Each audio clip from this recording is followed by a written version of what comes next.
ಆತ್ಮೀಯ ಸ್ಪರ್ಧಾರ್ಥಿ ಮಿತ್ರರೇ, ತಮಗೆಲ್ಲರಿಗೂ ಸ್ಟಡಿ ಪಾರ್ಟ್ನರ್ ಯೂಟ್ಯೂಬ್ ಚಾನಲ್ಗೆ ಸ್ವಾಗತ.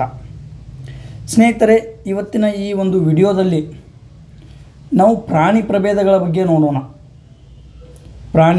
ವಿವಿಧ ಪ್ರಾಣಿಗಳ ಐಯುಸಿಎನ್ ಸ್ಟೇಟಸ್ ಏನದ, ಅವುಗಳ ವಾಸಸ್ಥಾನ ಯಾವುದು, ಭಾರತದ ಯಾವ ರಾಜ್ಯದಲ್ಲಿ ಕಂಡುಬರ್ತಾವು,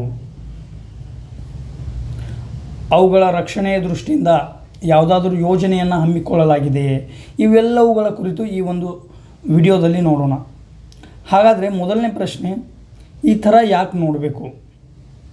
ಇಲ್ಲಿ ನೋಡ್ರಿ, ಅಸಿಸ್ಟೆಂಟ್ ಗ್ರೇಡ್ 2 ಎಕ್ಸಾಮ್ನಲ್ಲಿ ಮತ್ತು ಪ್ರೊಫೆಸರ್ ಗ್ರೇಡ್ 2 ಎಕ್ಸಾಮ್ನಲ್ಲಿ KA ನಡೆಸಿದ 2024ರ ಎಕ್ಸಾಮ್ ಇದು. ಇಲ್ಲಿ ನೇರವಾಗಿ ಕೇಳ್ಯಾನ, ಡೋಡೋ, ಪ್ಯಾಸೆಂಜರ್ ಪಿಜನ್, ವಾಟರ್ ಹಿಯಾಸಿಂಥ, ಲ್ಯಾಂಟಾನಾ ಮತ್ತು ಪಾರ್ಥೇನಿಯಂ ಇವುಗಳಲ್ಲಿ ಅಳಿದ ಪ್ರಭೇದಗಳು ಯಾವತ್ತು ಕೇಳ್ಯಾನ. ಅಳಿದ ಪ್ರಭೇದಗಳು ಎಕ್ಸ್ಟಿಂಕ್ಟೆಡ್ ಸ್ಪೆಸೀಸ್ ಯಾವ ಅಂತೇಳಿ ನೇರವಾಗಿ ಕೇಳ್ಯಾನ. ಕೊಟ್ಟಾನ ಅವು ಕೆಲವೊಂದು ಅಳಿದ ಸ್ಪೆಸೀಸ್ ಕೊಟ್ಟಾನ, ಕೆಲವೊಂದು ಇನ್ವೇಸಿವ್ ಏಲಿಯನ್ ಸ್ಪೆಸೀಸ್ ಕೊಟ್ಟಾನ. ಇವು ಪಾರ್ಥೇನಿಯಮ್, ಲ್ಯಾಂಟಾನಾ ಮತ್ತು ವಾಟರ್ ಹೈಸಿಂಥ ಇವುಗ ಇನ್ವೇಸಿವ್ ಏಲಿಯನ್ ಸ್ಪೆಸೀಸ್ ಅಂತೇಳಿ ಕರಿತೇವೆ. ಸೊ ಈ ಕಾರಣಕ್ಕಾಗಿ ನಮಗೆ ಎಕ್ಸ್ಟಿಂಕ್ಟೆಡ್ ಸ್ಪೆಸೀಸ್ ಯಾವುವು ಅಂತ ಕೇಳ್ಯಾನ. In case next critically endangered species ಯಾವುವು ಅಂತ ಕೇಳ್ಬೋದು. 2020ರ UPSC ಪ್ರಶ್ನೆ ಇದು. ಕೆಳಗಿನವುಗಳಲ್ಲಿ ಯಾವುವು ಕ್ರಿಟಿಕಲಿ ಎಂಡೇಂಜರ್ಡ್ ಸ್ಪೆಸೀಸ್ಗಳಾಗಿವೆ ಎಂದು ಗುರುತಿಸಿ ಅಂತ ಕೇಳ್ಯಾನ. ಸೊ ಅದಕ್ಕಾಗಿ ನಾವು ಕ್ರಿಟಿಕಲಿ ಎಂಡೇಂಜರ್ಡ್ ಸ್ಪೆಸೀಸ್ ಯಾವುವು, ಎಂಡೇಂಜರ್ಡ್ ಸ್ಪೆಸೀಸ್ ಯಾವುವು, ವಲ್ನರೇಬಲ್ ಯಾವುವು, ದೇಶದ ಯಾವ ನ್ಯಾಷನಲ್ ಪಾರ್ಕ್ ಅಥವಾ ಭಾಗದಲ್ಲಿ ಕಂಡುಬರ್ತಾವು ಅನ್ನೋದನ್ನು ವಿವರವಾಗಿ ನೋಡೋಣ. ಅದಕ್ಕೂ ಮುಂಚೆ ಇವುಗಳಿಗೆ ನೀಡುವ ಈ ಐಯುಸಿಎನ್ ಸ್ಟೇಟಸ್ ಅಲ್ಲ, ಐಯುಸಿಎನ್ ಸ್ಟೇಟಸ್ ಬಗ್ಗೆ ನೋಡೋಣ. ಐಯುಸಿಎನ್ ಯಾವ ಥರದ ಸಂಘಟನೆ, ಎಷ್ಟು ಥರದ ಸ್ಟೇಟಸ್ಗಳನ್ನು ನೀಡ್ತದೆ, ಯಾವ ಪ್ರಾಣಿಗೆ ಯಾವ ಸ್ಟೇಟಸ್ ನೀಡಿದೆ ಪ್ರಸ್ತುತ, ಇದೆಲ್ಲದರ ಕುರಿತು ವಿವರವಾಗಿ ನೋಡೋಣ ಸ್ನೇಹಿತರೆ. ಸೊ ಹಾಗಾದರೆ ಈ ಐಯುಸಿಎನ್ ಅಂದರೆ ಏನು? ಐಯುಸಿಎನ್ ಅಂದರೆ ಮೂಲತಃ international union for conservation of nature. So ಇದು ಐಯುಸಿಎನ್ ಸ್ನೇಹಿತರೆ. ಮೂಲತಃ ಐಯುಸಿಎನ್ ಒಂದು ಅಂತರ್ ಸರ್ಕಾರಿ ಸಂಘಟನೆ ಅಲ್ಲ, ಇದೊಂದು NGO ಥರ ಕೆಲಸ ಮಾಡುತ್ತದೆ. ಇಲ್ಲಿ ಸರ್ಕಾರೇತರ ಹಲವು ಸಂಸ್ಥೆಗಳು ಇದರಲ್ಲಿ ಕಾರ್ಯ ಮಾಡುತ್ತವೆ. ಸರ್ಕಾರವನ್ನು ಸೇರಿಸಿ ಹಲವು ಸರ್ಕಾರೇತರ ಸಂಘಗಳು ಇದರಲ್ಲಿ ಕೆಲಸ ಮಾಡುತ್ತವೆ. ಹೆಡ್ ಕ್ವಾರ್ಟರ್ ಎಲ್ಲದ ಐಯುಸಿಎನ್ದು ಕೇಂದ್ರ ಕಚೇರಿ ಗ್ಲ್ಯಾಂಡ್, ಸ್ವಿಟ್ಜರ್ಲ್ಯಾಂಡ್.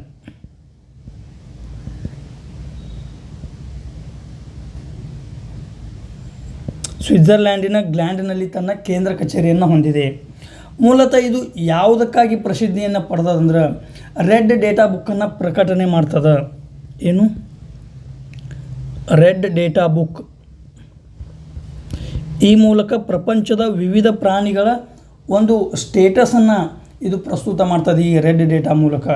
ಅದಕ್ಕೆ ಏನಂತ ಕರಿತೇವೆ? ರೆಡ್ ಲಿಸ್ಟ್ ಅಂತೇಳಿ ಕರಿತೇವೆ. ಪ್ರಸ್ತುತ ಈ ಪಟ್ಟಿಯನ್ನು 1964ರಿಂದ ಐಯುಸಿಎನ್ ಪ್ರಕಟಿಸುತ್ತಾ ಬಂದಿದೆ.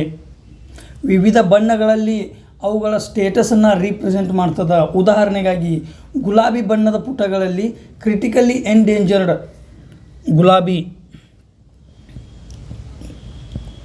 ಗುಲಾಬಿ ಬಣ್ಣದ ಪೇಜ್ಗಳ ಮೂಲಕ ಕ್ರಿಟಿಕಲಿ ಎಂಡೇಂಜರ್ಡ್ ಸ್ಪೆಸೀಸ್ಗಳ ಒಂದು ರೀಪ್ರೆಸೆಂಟನ್ನು ಮಾಡ್ತದೆ.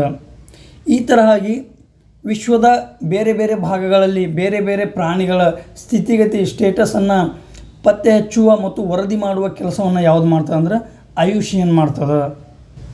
ಹೀಗೆ ಐಯುಸಿಎನ್ನ ಈ ಸ್ಟೇಟಸ್ಗಳನ್ನು ನೀಡುವಾಗ ಪ್ರಮುಖವಾಗಿ extinct in wild, critically endangered, vulnerable, near threatened, least concerned ಮತ್ತು ಡೇಟಾ ಡೆಫಿಸಿಯೆಂಟ್ ಈ ರೀತಿಯಾಗಿ 8 ವಿಧಗಳನ್ನು ಸಾಮಾನ್ಯವಾಗಿ ಬಳಸ್ತದೆ. 8 ಸ್ಟೇಟಸ್ಗಳನ್ನು ಒಂದು ಪ್ರಾಣಿ ಪ್ರಭೇದಗಳಿಗೆ ನೀಡುತ್ತದೆ. ಅವುಗಳ ಸಂಖ್ಯೆ ಎಷ್ಟದವು, ಅವುಗಳಿಗೆ ಥ್ರೆಟ್ ಎಷ್ಟದ, ಅಭದ್ರತೆ ಎಷ್ಟದ, ಅವುಗಳಿಗೆ ಮೂಲ ಕಾರಣಗಳೇನು ಅನ್ನೋದು ಮಾಡ್ತದೆ.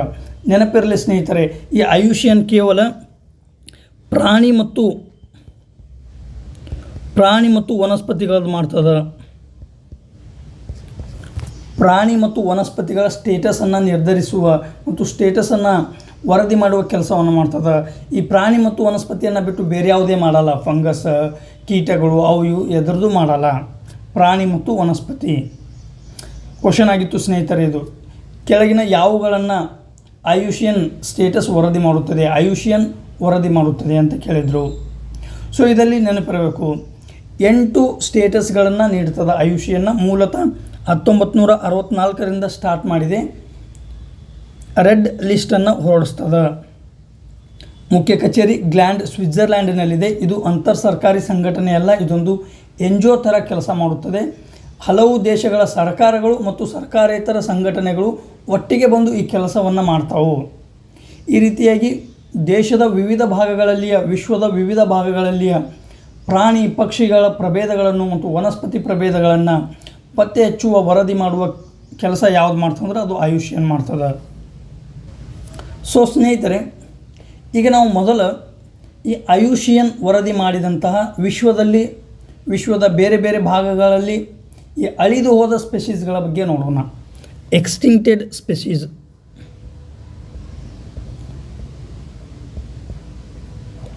ಅಳಿದು ಹೋದ ಪ್ರಭೇದಗಳು. ಮೂಲತಃ ಕೆಲವು ಪ್ರಭೇದಗಳನ್ನು ಇವು ಅಳಿದು ಹೋಗಿವೆ ಅಂತೇಳಿ ಗುರುತಿಸಲಾಗಿದೆ. ಅವುಗಳಲ್ಲಿ ಯಾವ್ಯಾವು? ಒಂದನೇದು ಡೈನೋಸರಸ್.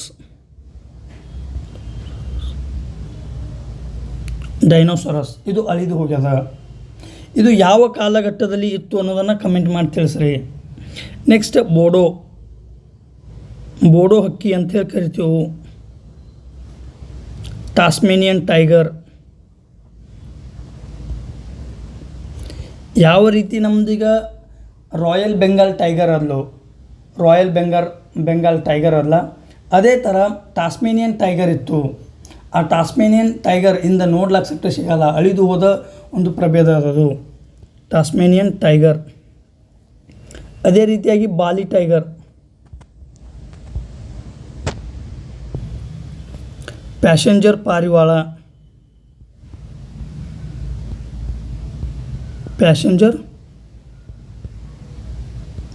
ಪಾರಿವಾಳ. ಇನ್ನೊಂದು ಚೀತಾ ಯಾವುದಂದ್ರೆ ಏಷ್ಯಾಟಿಕ್ ಚೀತಾ ಸಂಪೂರ್ಣವಾಗಿ ಅಳಿದು ಹೋದ ಪ್ರಭೇದವಲ್ಲ ಸ್ನೇಹಿತರೆ. ಇದು ಭಾರತದಲ್ಲಿ ಅಳಿದು ಹೋಗ್ಯದ. 1952ರಲ್ಲಿ ಭಾರತದಲ್ಲಿದ್ದ ಕೊನೆಯ ಒಂದು ಚೀತಾವನ್ನು ಬೇಟೆಗಾರಿಕೆಯಿಂದ ಹಂಟ್ ಮಾಡಿ ಕೊನೆಗೊಳಿಸಲಾಯಿತು ಅಂಥೇಳಿ 1952ರ ವರದಿಯಲ್ಲಿಯೇ ಪ್ರಕಟವಾಗಿದೆ. ಆದ್ದರಿಂದ ಭಾರತದಲ್ಲಿ ಈ ಏಷ್ಯಾಟಿಕ್ ಚೀತಾದ ಯಾವುದೇ ಸಂತತಿ ಇಲ್ಲ. ಚೀತಾಗಳನ್ನು ಭರಿಸುವ ಸಲುವಾಗಿ ನಾವು ಏನು ಮಾಡ್ತೇವೆ, ಆಫ್ರಿಕಾದಿಂದ ಆಫ್ರಿಕನ್ ಚೀತಾಗಳನ್ನು, ವಿಶೇಷವಾಗಿ ನಮಿಬಿಯಾ ಮತ್ತು ದಕ್ಷಿಣ ಆಫ್ರಿಕಾದಿಂದ ಚೀತಾಗಳನ್ನು ತಂದು ಭಾರತದಲ್ಲಿ ಈ ಕುನೋ ಆಗಿರ್ಬೋದು, ಗಾಂಧಿ ಸಾಗರ, ಈ ಒಂದು ನ್ಯಾಷನಲ್ ಪಾರ್ಕ್ಗಳಲ್ಲಿ ಅವುಗಳ ಸಂರಕ್ಷಣೆ ಅಥವಾ ಪರಿಚಯವನ್ನು ಮಾಡುವ ಯೋಜನೆಯನ್ನು ಹಾಕಿಕೊಳ್ಳಲಾಗಿದೆ. ಆದರೆ ಅಲ್ಲಿಂದ ತಂದಿದ್ದು ನಾವು ಆಫ್ರಿಕನ್ ಚೀತಾ, ಏಷ್ಯನ್ ಚೀತಾ ಇಲ್ಲ. ಏಷ್ಯಾಟಿಕ್ ಚೀತಾ ಇರುವುದು ಒಂದೇ ಒಂದು ರಾಷ್ಟ್ರದಲ್ಲಿ, ಅದು ಇರಾನ್. ಏಷ್ಯಾಟಿಕ್ ಚೀತಾ ಇರುವುದು ಇರಾನ್ನಲ್ಲಿ ಮಾತ್ರ. ಒಂದು ಕ್ವಶನ್ ಆಗಿತ್ತು ಟೆಸ್ಟ್ ಸೀರೀಸ್ದಾಗ, ವಿಶ್ವದಲ್ಲಿ ಏಷ್ಯಾಟಿಕ್ ಚೀತಾ ಎಲ್ಲಿ ಸಿಗ್ತಾವು ಅಂತ ಕೇಳಿದ್ರು. ಕೆಳಗೆ ಆಪ್ಷನ್ ಇತ್ತು Iran, India, Iran and Pakistan ಅಂಥೇಳಿ. ಇರಾನ ಪಾಕಿಸ್ತಾನ ಗಡಿಯನ್ನು ಹಂಚಿಕೊಂಡಿರುವುದರಿಂದ ಪಾಕಿಸ್ತಾನದಲ್ಲಿ ಕೆಲವೊಂದು ಸಿಗ್ತಾವು ಅನ್ಬೋದು. ಆದರೆ ಇಲ್ಲ ಸ್ನೇಹಿತರೆ, ಕೇವಲ ಇರಾನ್ನಲ್ಲಿ ಮಾತ್ರ ಈ ಏಷ್ಯಾಟಿಕ್ ಚೀತಾಗಳು ಸಿಗ್ತಾವೆ ಮತ್ತು ಅವುಗಳ ಸಂಖ್ಯೆ 50ಕ್ಕೂ ಕಡಿಮೆ ಇವೆ. ಆದ್ದರಿಂದ ಇವುಗಳ ಸ್ಥಿತಿ ಗಂಭೀರವಾಗಿದೆ ಎಂದು ಪರಿಗಣಿಸಿ ಭಾರತ ಸರ್ಕಾರ ಇರಾನನ ಮೊರೆ ಹೋಗಿ ಇರಾನ್ನಲ್ಲಿ ಬೇಡಿಕೆ ಇಟ್ಟಿತ್ತು, ಚೀತಾಗಳನ್ನು ಕೊಡ್ರಿ, ನಮ್ಮ ರಾಷ್ಟ್ರದಲ್ಲಿ ಅವುಗಳ ಸಂರಕ್ಷಣೆ, ಅವುಗಳನ್ನು ಪರಿಚಯಿಸುವ ಯೋಜನೆಯನ್ನು ಹಮ್ಮಿಕೊಂಡೇವು ಅಂತೇಳಿ. ಬದಲಾಗಿ ಅವ್ರು ಏನು ಕೇಳಿದ್ರು, ನಮ್ಮಲ್ಲಿ ಭಾರತದಿಂದ ಸಿಂಹಗಳನ್ನು ಕೊಡ್ರಿ ನಮಗೆ, ನಾವು ಈ ಚೀತಾಗಳನ್ನು ಕೊಡ್ತೇವೆ ಅಂದರು. ಭಾರತದಿಂದ ಸಿಂಹಗಳನ್ನು ಕೊಡಲಿಲ್ಲ, ಅವ್ರು ನಮಗೆ ಚೀತಾ ಕೊಡಲಿಲ್ಲ. ಸೊ ಅದಕ್ಕಾಗಿ ನಮಗೆ ಒಂದೇ ಒಂದು ಉಪಾಯ ಇತ್ತಂದ್ರೆ, ಆಫ್ರಿಕಾದಲ್ಲಿ ಈ ಆಫ್ರಿಕನ್ ಚೀತಾಗಳು ಸಾಕಷ್ಟು ಅದಾವೆ, ಅವುಗಳ ಸ್ಥಿತಿ ವಲ್ನರೇಬಲ್ ಅದ. ಆ ಆಫ್ರಿಕನ್ ಚೀತಾಗಳನ್ನು ನಮಿಬಿಯಾ ಮತ್ತು ದಕ್ಷಿಣ ಆಫ್ರಿಕಾದಿಂದ ಪ್ರತಿ ವರ್ಷ ಇಂತಿಷ್ಟು ಅನ್ನೋ ಯೋಜನೆಯಡಿ ಭಾರತದ ಕುನೋ ನ್ಯಾಷನಲ್ ಪಾರ್ಕ್ದಾಗ ಬಂದು ಅವುಗಳನ್ನು ಪರಿಚಯ ಮಾಡಿದೆವು. ಪ್ರಾಜೆಕ್ಟ್ ಟೈಗರ್ ಅಡಿಯಲ್ಲಿ ಇದೊಂದು ಚೀತಾ ಸಂರಕ್ಷಣೆ ಅಂಥೇಳಿ ಒಂದು ವಿಶೇಷ ಯೋಜನೆಯನ್ನು ಮಾಡಿ ಅವುಗಳನ್ನು ಮರುಪರಿಚಯ ಮಾಡಿದೆವು. ಈಗ ಅದಕ್ಕೆ ಒಂದು ಸೈಟ್ಸ್ ಯಾವುದು ಚೂಸ್ ಮಾಡ್ಯಾರಂದ್ರೆ ಅದು ಗಾಂಧಿ ಸಾಗರ್ ಸೈಟ್ಸ್. ಇದು ಎಲ್ಲಿದೆ? ಮಧ್ಯಪ್ರದೇಶ. ಮೂಲತಃ ಮಧ್ಯಪ್ರದೇಶ ಮತ್ತು ರಾಜಸ್ಥಾನದ ಬಾರ್ಡರ್ ಆಗ್ತದೆ. ಇಲ್ಲಿ ರಾಜಸ್ಥಾನದ ಈ ರಣಥಂಬೋರ್ ನ್ಯಾಷನಲ್ ಪಾರ್ಕ್ ಇಲ್ಲಿಂದ ಸಮೀಪ ಆಗ್ತದೆ. ಇದರಿಂದ ಏನಾಗ್ತದ, ಈ ಚೀತಾಗಳಿಗೆ ಪ್ರದೇಶ ವ್ಯಾಪ್ತಿ ಹೆಚ್ಚು ಸಿಕ್ಕಂಗೆ ಆಗ್ತದೆ ಅನ್ನೋ ಉದ್ದೇಶದಿಂದ ಈ ಗಾಂಧಿ ಸಾಗರನ್ನು ಈಗ ಸೆಲೆಕ್ಟ್ ಮಾಡಲಾಗಿದೆ. ಇದಿಷ್ಟಾಯಿತು ಸ್ನೇಹಿತರೆ, ಇವು ಎಕ್ಸ್ಟಿಂಕ್ಟೆಡ್ ಸ್ಪೆಸೀಸ್.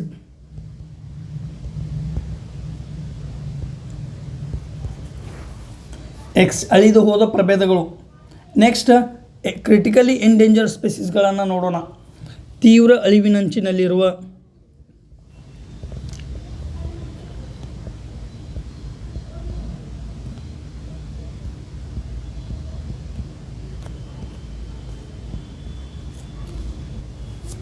ಹಾಗಾದ್ರೆ ಸ್ನೇಹಿತರೆ, ಇಲ್ಲಿ IUCNದ ವರದಿಯನ್ನು ಗಮನಿಸಿದಾಗ ಯಾವ ಪಕ್ಷಿ ಅಥವಾ ಪ್ರಾಣಿ ವನಸ್ಪತಿ ಪ್ರಭೇದಗಳನ್ನು ಕ್ರಿಟಿಕಲಿ ಎಂಡೇಂಜರ್ಡ್ ಅಂತೇಳಿ ಗುರುಸ್ತಾರಂದ್ರೆ, ಯಾವುಗಳ ಸಂಖ್ಯೆಯು 90% ನಷ್ಟ ಆಗ್ಯದೋ, 90% ನಷ್ಟ ಕಂಡದೋ, ಕೆಲವೇ ಪ್ರಭೇದಗಳು ಕೆಲವೇ ಸಂಖ್ಯೆಯಲ್ಲಿ ಉಳಿದಿವೆಯೋ ಅಂಥವುಗಳನ್ನು ಕ್ರಿಟಿಕಲಿ ಎಂಡೇಂಜರ್ಡ್ ಅಂತೇಳಿ ಸೇರಿಸ್ತಾರೆ. ಪ್ರತಿ ವರ್ಷ ರಿನ್ಯೂ ಮಾಡ್ತಾರೆ. ಯಾವುಗಳಲ್ಲಿ ಸುಧಾರಣೆ ಕಂಡದಲ್ಲ ಅವುಗಳನ್ನು ಡಿಗ್ರೇಡ್ ಮಾಡ್ತಾರೆ. ಯಾವುಗಳಲ್ಲಿ ತೀರಾ ಅವನತಿಗೆ ಹೊಂಟವಲ್ಲ ಅವುಗಳನ್ನು ಅಪ್ಗ್ರೇಡ್ ಮಾಡ್ತಾರೆ. ಅವುಗಳ ಸಂರಕ್ಷಣೆಗೆ ಹೆಚ್ಚೆಚ್ಚು ಶ್ರಮ ವಹಿಸ್ತಾರೆ.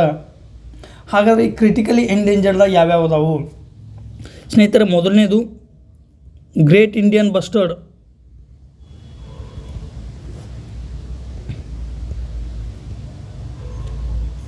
ಗ್ರೇಟ್ ಇಂಡಿಯನ್ ಬಸ್ಟರ್ಡ್ ಮೂಲತಃ ಇದನ್ನು ರಾಣಿ ಹಕ್ಕಿ ಅಂತೇಳಿ ಕರೀತಾರೆ.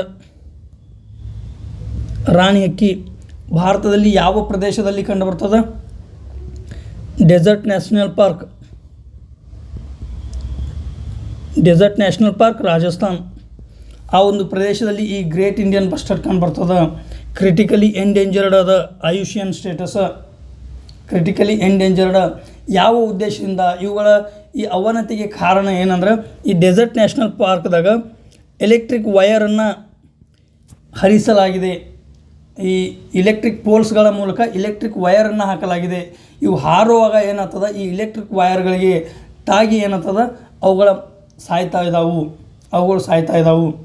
ಆದ್ದರಿಂದ ಇತ್ತೀಚೆಗೆ ಸುಪ್ರೀಂ ಕೋರ್ಟ್ ಏನು ಹೇಳಿದೆ, ಈ ಡೆಸರ್ಟ್ ನ್ಯಾಷನಲ್ ಪಾರ್ಕ್ದಾಗ ಏನು ವಯರ್ ಹಾಕಿರಲಿಲ್ಲ ನೀವು, ಎಲೆಕ್ಟ್ರಿಕ್ ವಯರ್, ಅವುಗಳನ್ನು ಅಂಡರ್ಗ್ರೌಂಡ್ ಹಾಕ್ರಿ. ಆದ್ದರಿಂದ ಈ ಒಂದು ಪಕ್ಷಿ ಏನದಾವಲ್ಲ ಗ್ರೇಟ್ ಇಂಡಿಯನ್ ಬಸ್ಟರ್ಡ್, ಅವುಗಳ ಸಂಖ್ಯೆಯನ್ನು ನಾವು ಅವುಗಳನ್ನು ಸಂರಕ್ಷಿಸಬಹುದು ಅಂತೇಳಿ ಸುಪ್ರೀಂ ಕೋರ್ಟ್ ಇತ್ತೀಚೆಗೆ ಹೇಳಿದೆ. ಗ್ರೇಟ್ ಇಂಡಿಯನ್ ಬಸ್ಟರ್ಡ್ ಆಯಿತು. ನೆಕ್ಸ್ಟ್ ಪಿಗ್ಮಿ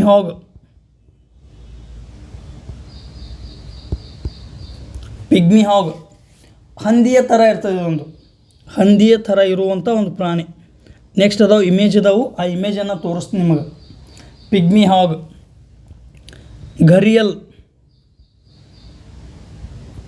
ಘರಿಯಾಲ್ ಇದೊಂದು ಥರದ ಫ್ರೆಶ್ ವಾಟರ್ ಒಂದು ಮೊಸಳೆ, ಸಿಹಿ ನೀರಿನ ಮೊಸಳೆ. ಮೂಲತಃ ಭಾರತದಲ್ಲಿ ಚಂಬಲ್ ಕಣಿವೆಯಲ್ಲಿ ಕಂಡುಬರ್ತದೆ. ನೆಕ್ಸ್ಟ್ ಯಾವು? ಮಲಬಾರ್ ಸಿವೆಟ್.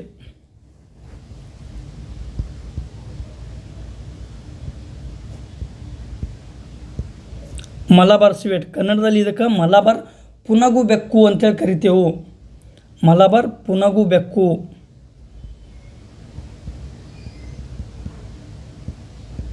ಇದು ಕೂಡ ಕ್ರಿಟಿಕಲಿ ಎಂಡೇಂಜರ್ಡ್ ಅದ. ಈ ಒಂದು ವೆಸ್ಟರ್ನ್ ಘಾಟ್ ಪಶ್ಚಿಮ ಘಟ್ಟದ ಮಲಬಾರ್ ಕರಾವಳಿಯಲ್ಲಿ ಈ ಒಂದು ಬೆಕ್ಕು ಹೆಚ್ಚು ಕಂಡು ಬರ್ತದೆ. Next vultures.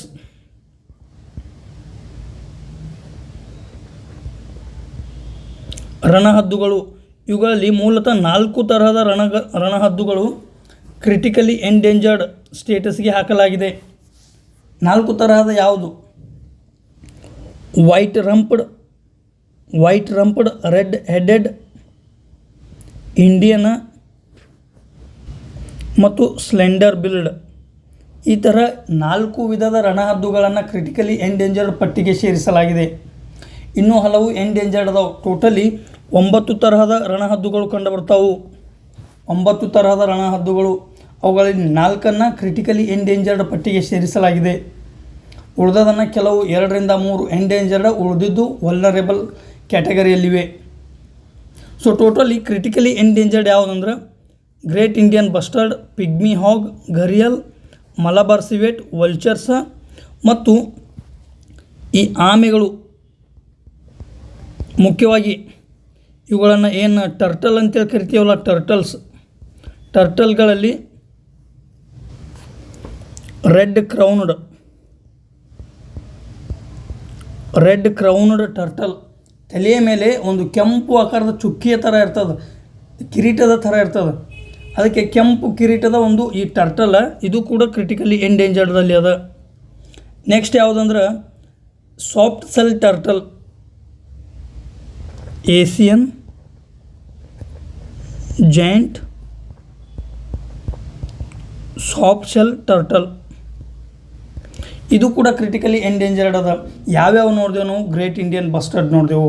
Great Indian bustard ಜೋಡಿ ಇನ್ನೊಂದು ಇದೇ ಒಂದು ಪ್ರಜಾತಿಗೆ ಸೇರಿದ ಬೆಂಗಾಲ್ ಫ್ಲೋರಿಕಾನ್, ಮಾನಸ ನ್ಯಾಷನಲ್ ಪಾರ್ಕ್ದಾಗ ಸಿಗ್ತದೆ. ಇದು ಅಸ್ಸಾಂನ ಮಾನಸ ರಾಷ್ಟ್ರೀಯ ಉದ್ಯಾನವನದಲ್ಲಿ ಸಿಗ್ತದೆ. ಇದು ಕೂಡ ಕ್ರಿಟಿಕಲ್ ಎಂಡೇಂಜರ್ಡ್ ಪಟ್ಟಿಗೆ ಸೇರಿದ. ಪಿಗ್ಮಿ ಹಾಗ್ ನೋಡಿದೆವು, ಘರಿಯಲ್ ನೋಡಿದೆವು, ಮಲಬಾರ್ ಸಿವೆಟ್ ನೋಡಿದೆವು, 4 ತರಹದ ವಲ್ಚರ್ಸ್ಗಳನ್ನು ನೋಡಿದೆವು, ರಣಹದ್ದುಗಳು. ಆಮೆಗಳನ್ನು ನೋಡಿದೆವು. ಯಾವ್ಯಾವ ಆಮೆಗಳು? ರೆಡ್ ಕ್ರೌನ್ಡ್ ಆಮೆಗಳು, Asian giant, soft shell turtle. ಈ ಥರ ಆಗಿ 7-8 ಈ ಪ್ರಭೇದಗಳು ಏನದಾವು ಕ್ರಿಟಿಕಲಿ ಎಂಡೇಂಜರ್ಡ್ ಪಟ್ಟಿಗೆ ಸೇರಿವೆ. ಹಾಗಾದರೆ ಸ್ನೇಹಿತರೆ, ಈಗ ಎಂಡೇಂಜರ್ಡ್ ಪಟ್ಟಿಗೆ ಸೇರಿದ ಪ್ರಾಣಿಗಳು ಯಾವುವು? ಎಂಡೇಂಜರ್ಡ್, ಅಳಿವಿನಂಚಿನಲ್ಲಿರುವ.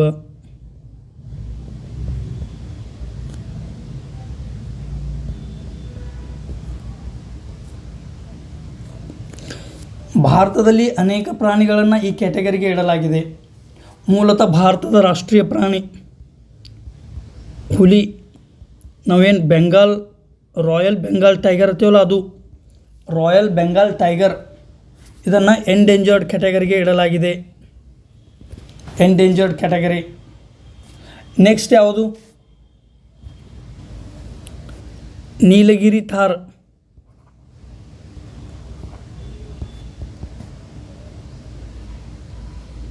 ಇದನ್ನು ಮೇಕೆ ಅಂತೇಳಿ ಕರಿತೀವಿ, ನೀಲಗಿರಿ ಮೇಕೆ. ಇದು ಕೂಡ ಎಂಡೇಂಜರ್ಡ್ ಲಿಸ್ಟದಲ್ಲಿದೆ.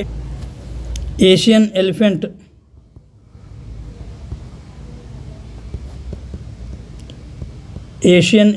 ಇದು ಕೂಡ ಎಂಡೇಂಜರ್ಡ್ ಲಿಸ್ಟ್ನಲ್ಲಿದೆ. ಈಜಿಪ್ಷಿಯನ್ ವಲ್ಚರ್,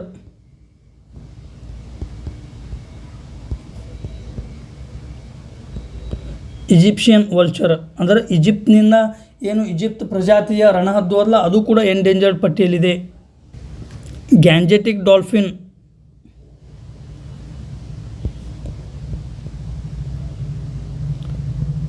ಯಾವುದನ್ನು ನಾವು ಭಾರತದ ಜಲಚರ ರಾಷ್ಟ್ರೀಯ ಪ್ರಾಣಿ ಅಂತೇಳಿ ಕರಿತೀವೋ ಅದು ಕೂಡ ಎಂಡೇಂಜರ್ಡ್ ಪಟ್ಟಿಯಲ್ಲಿದೆ.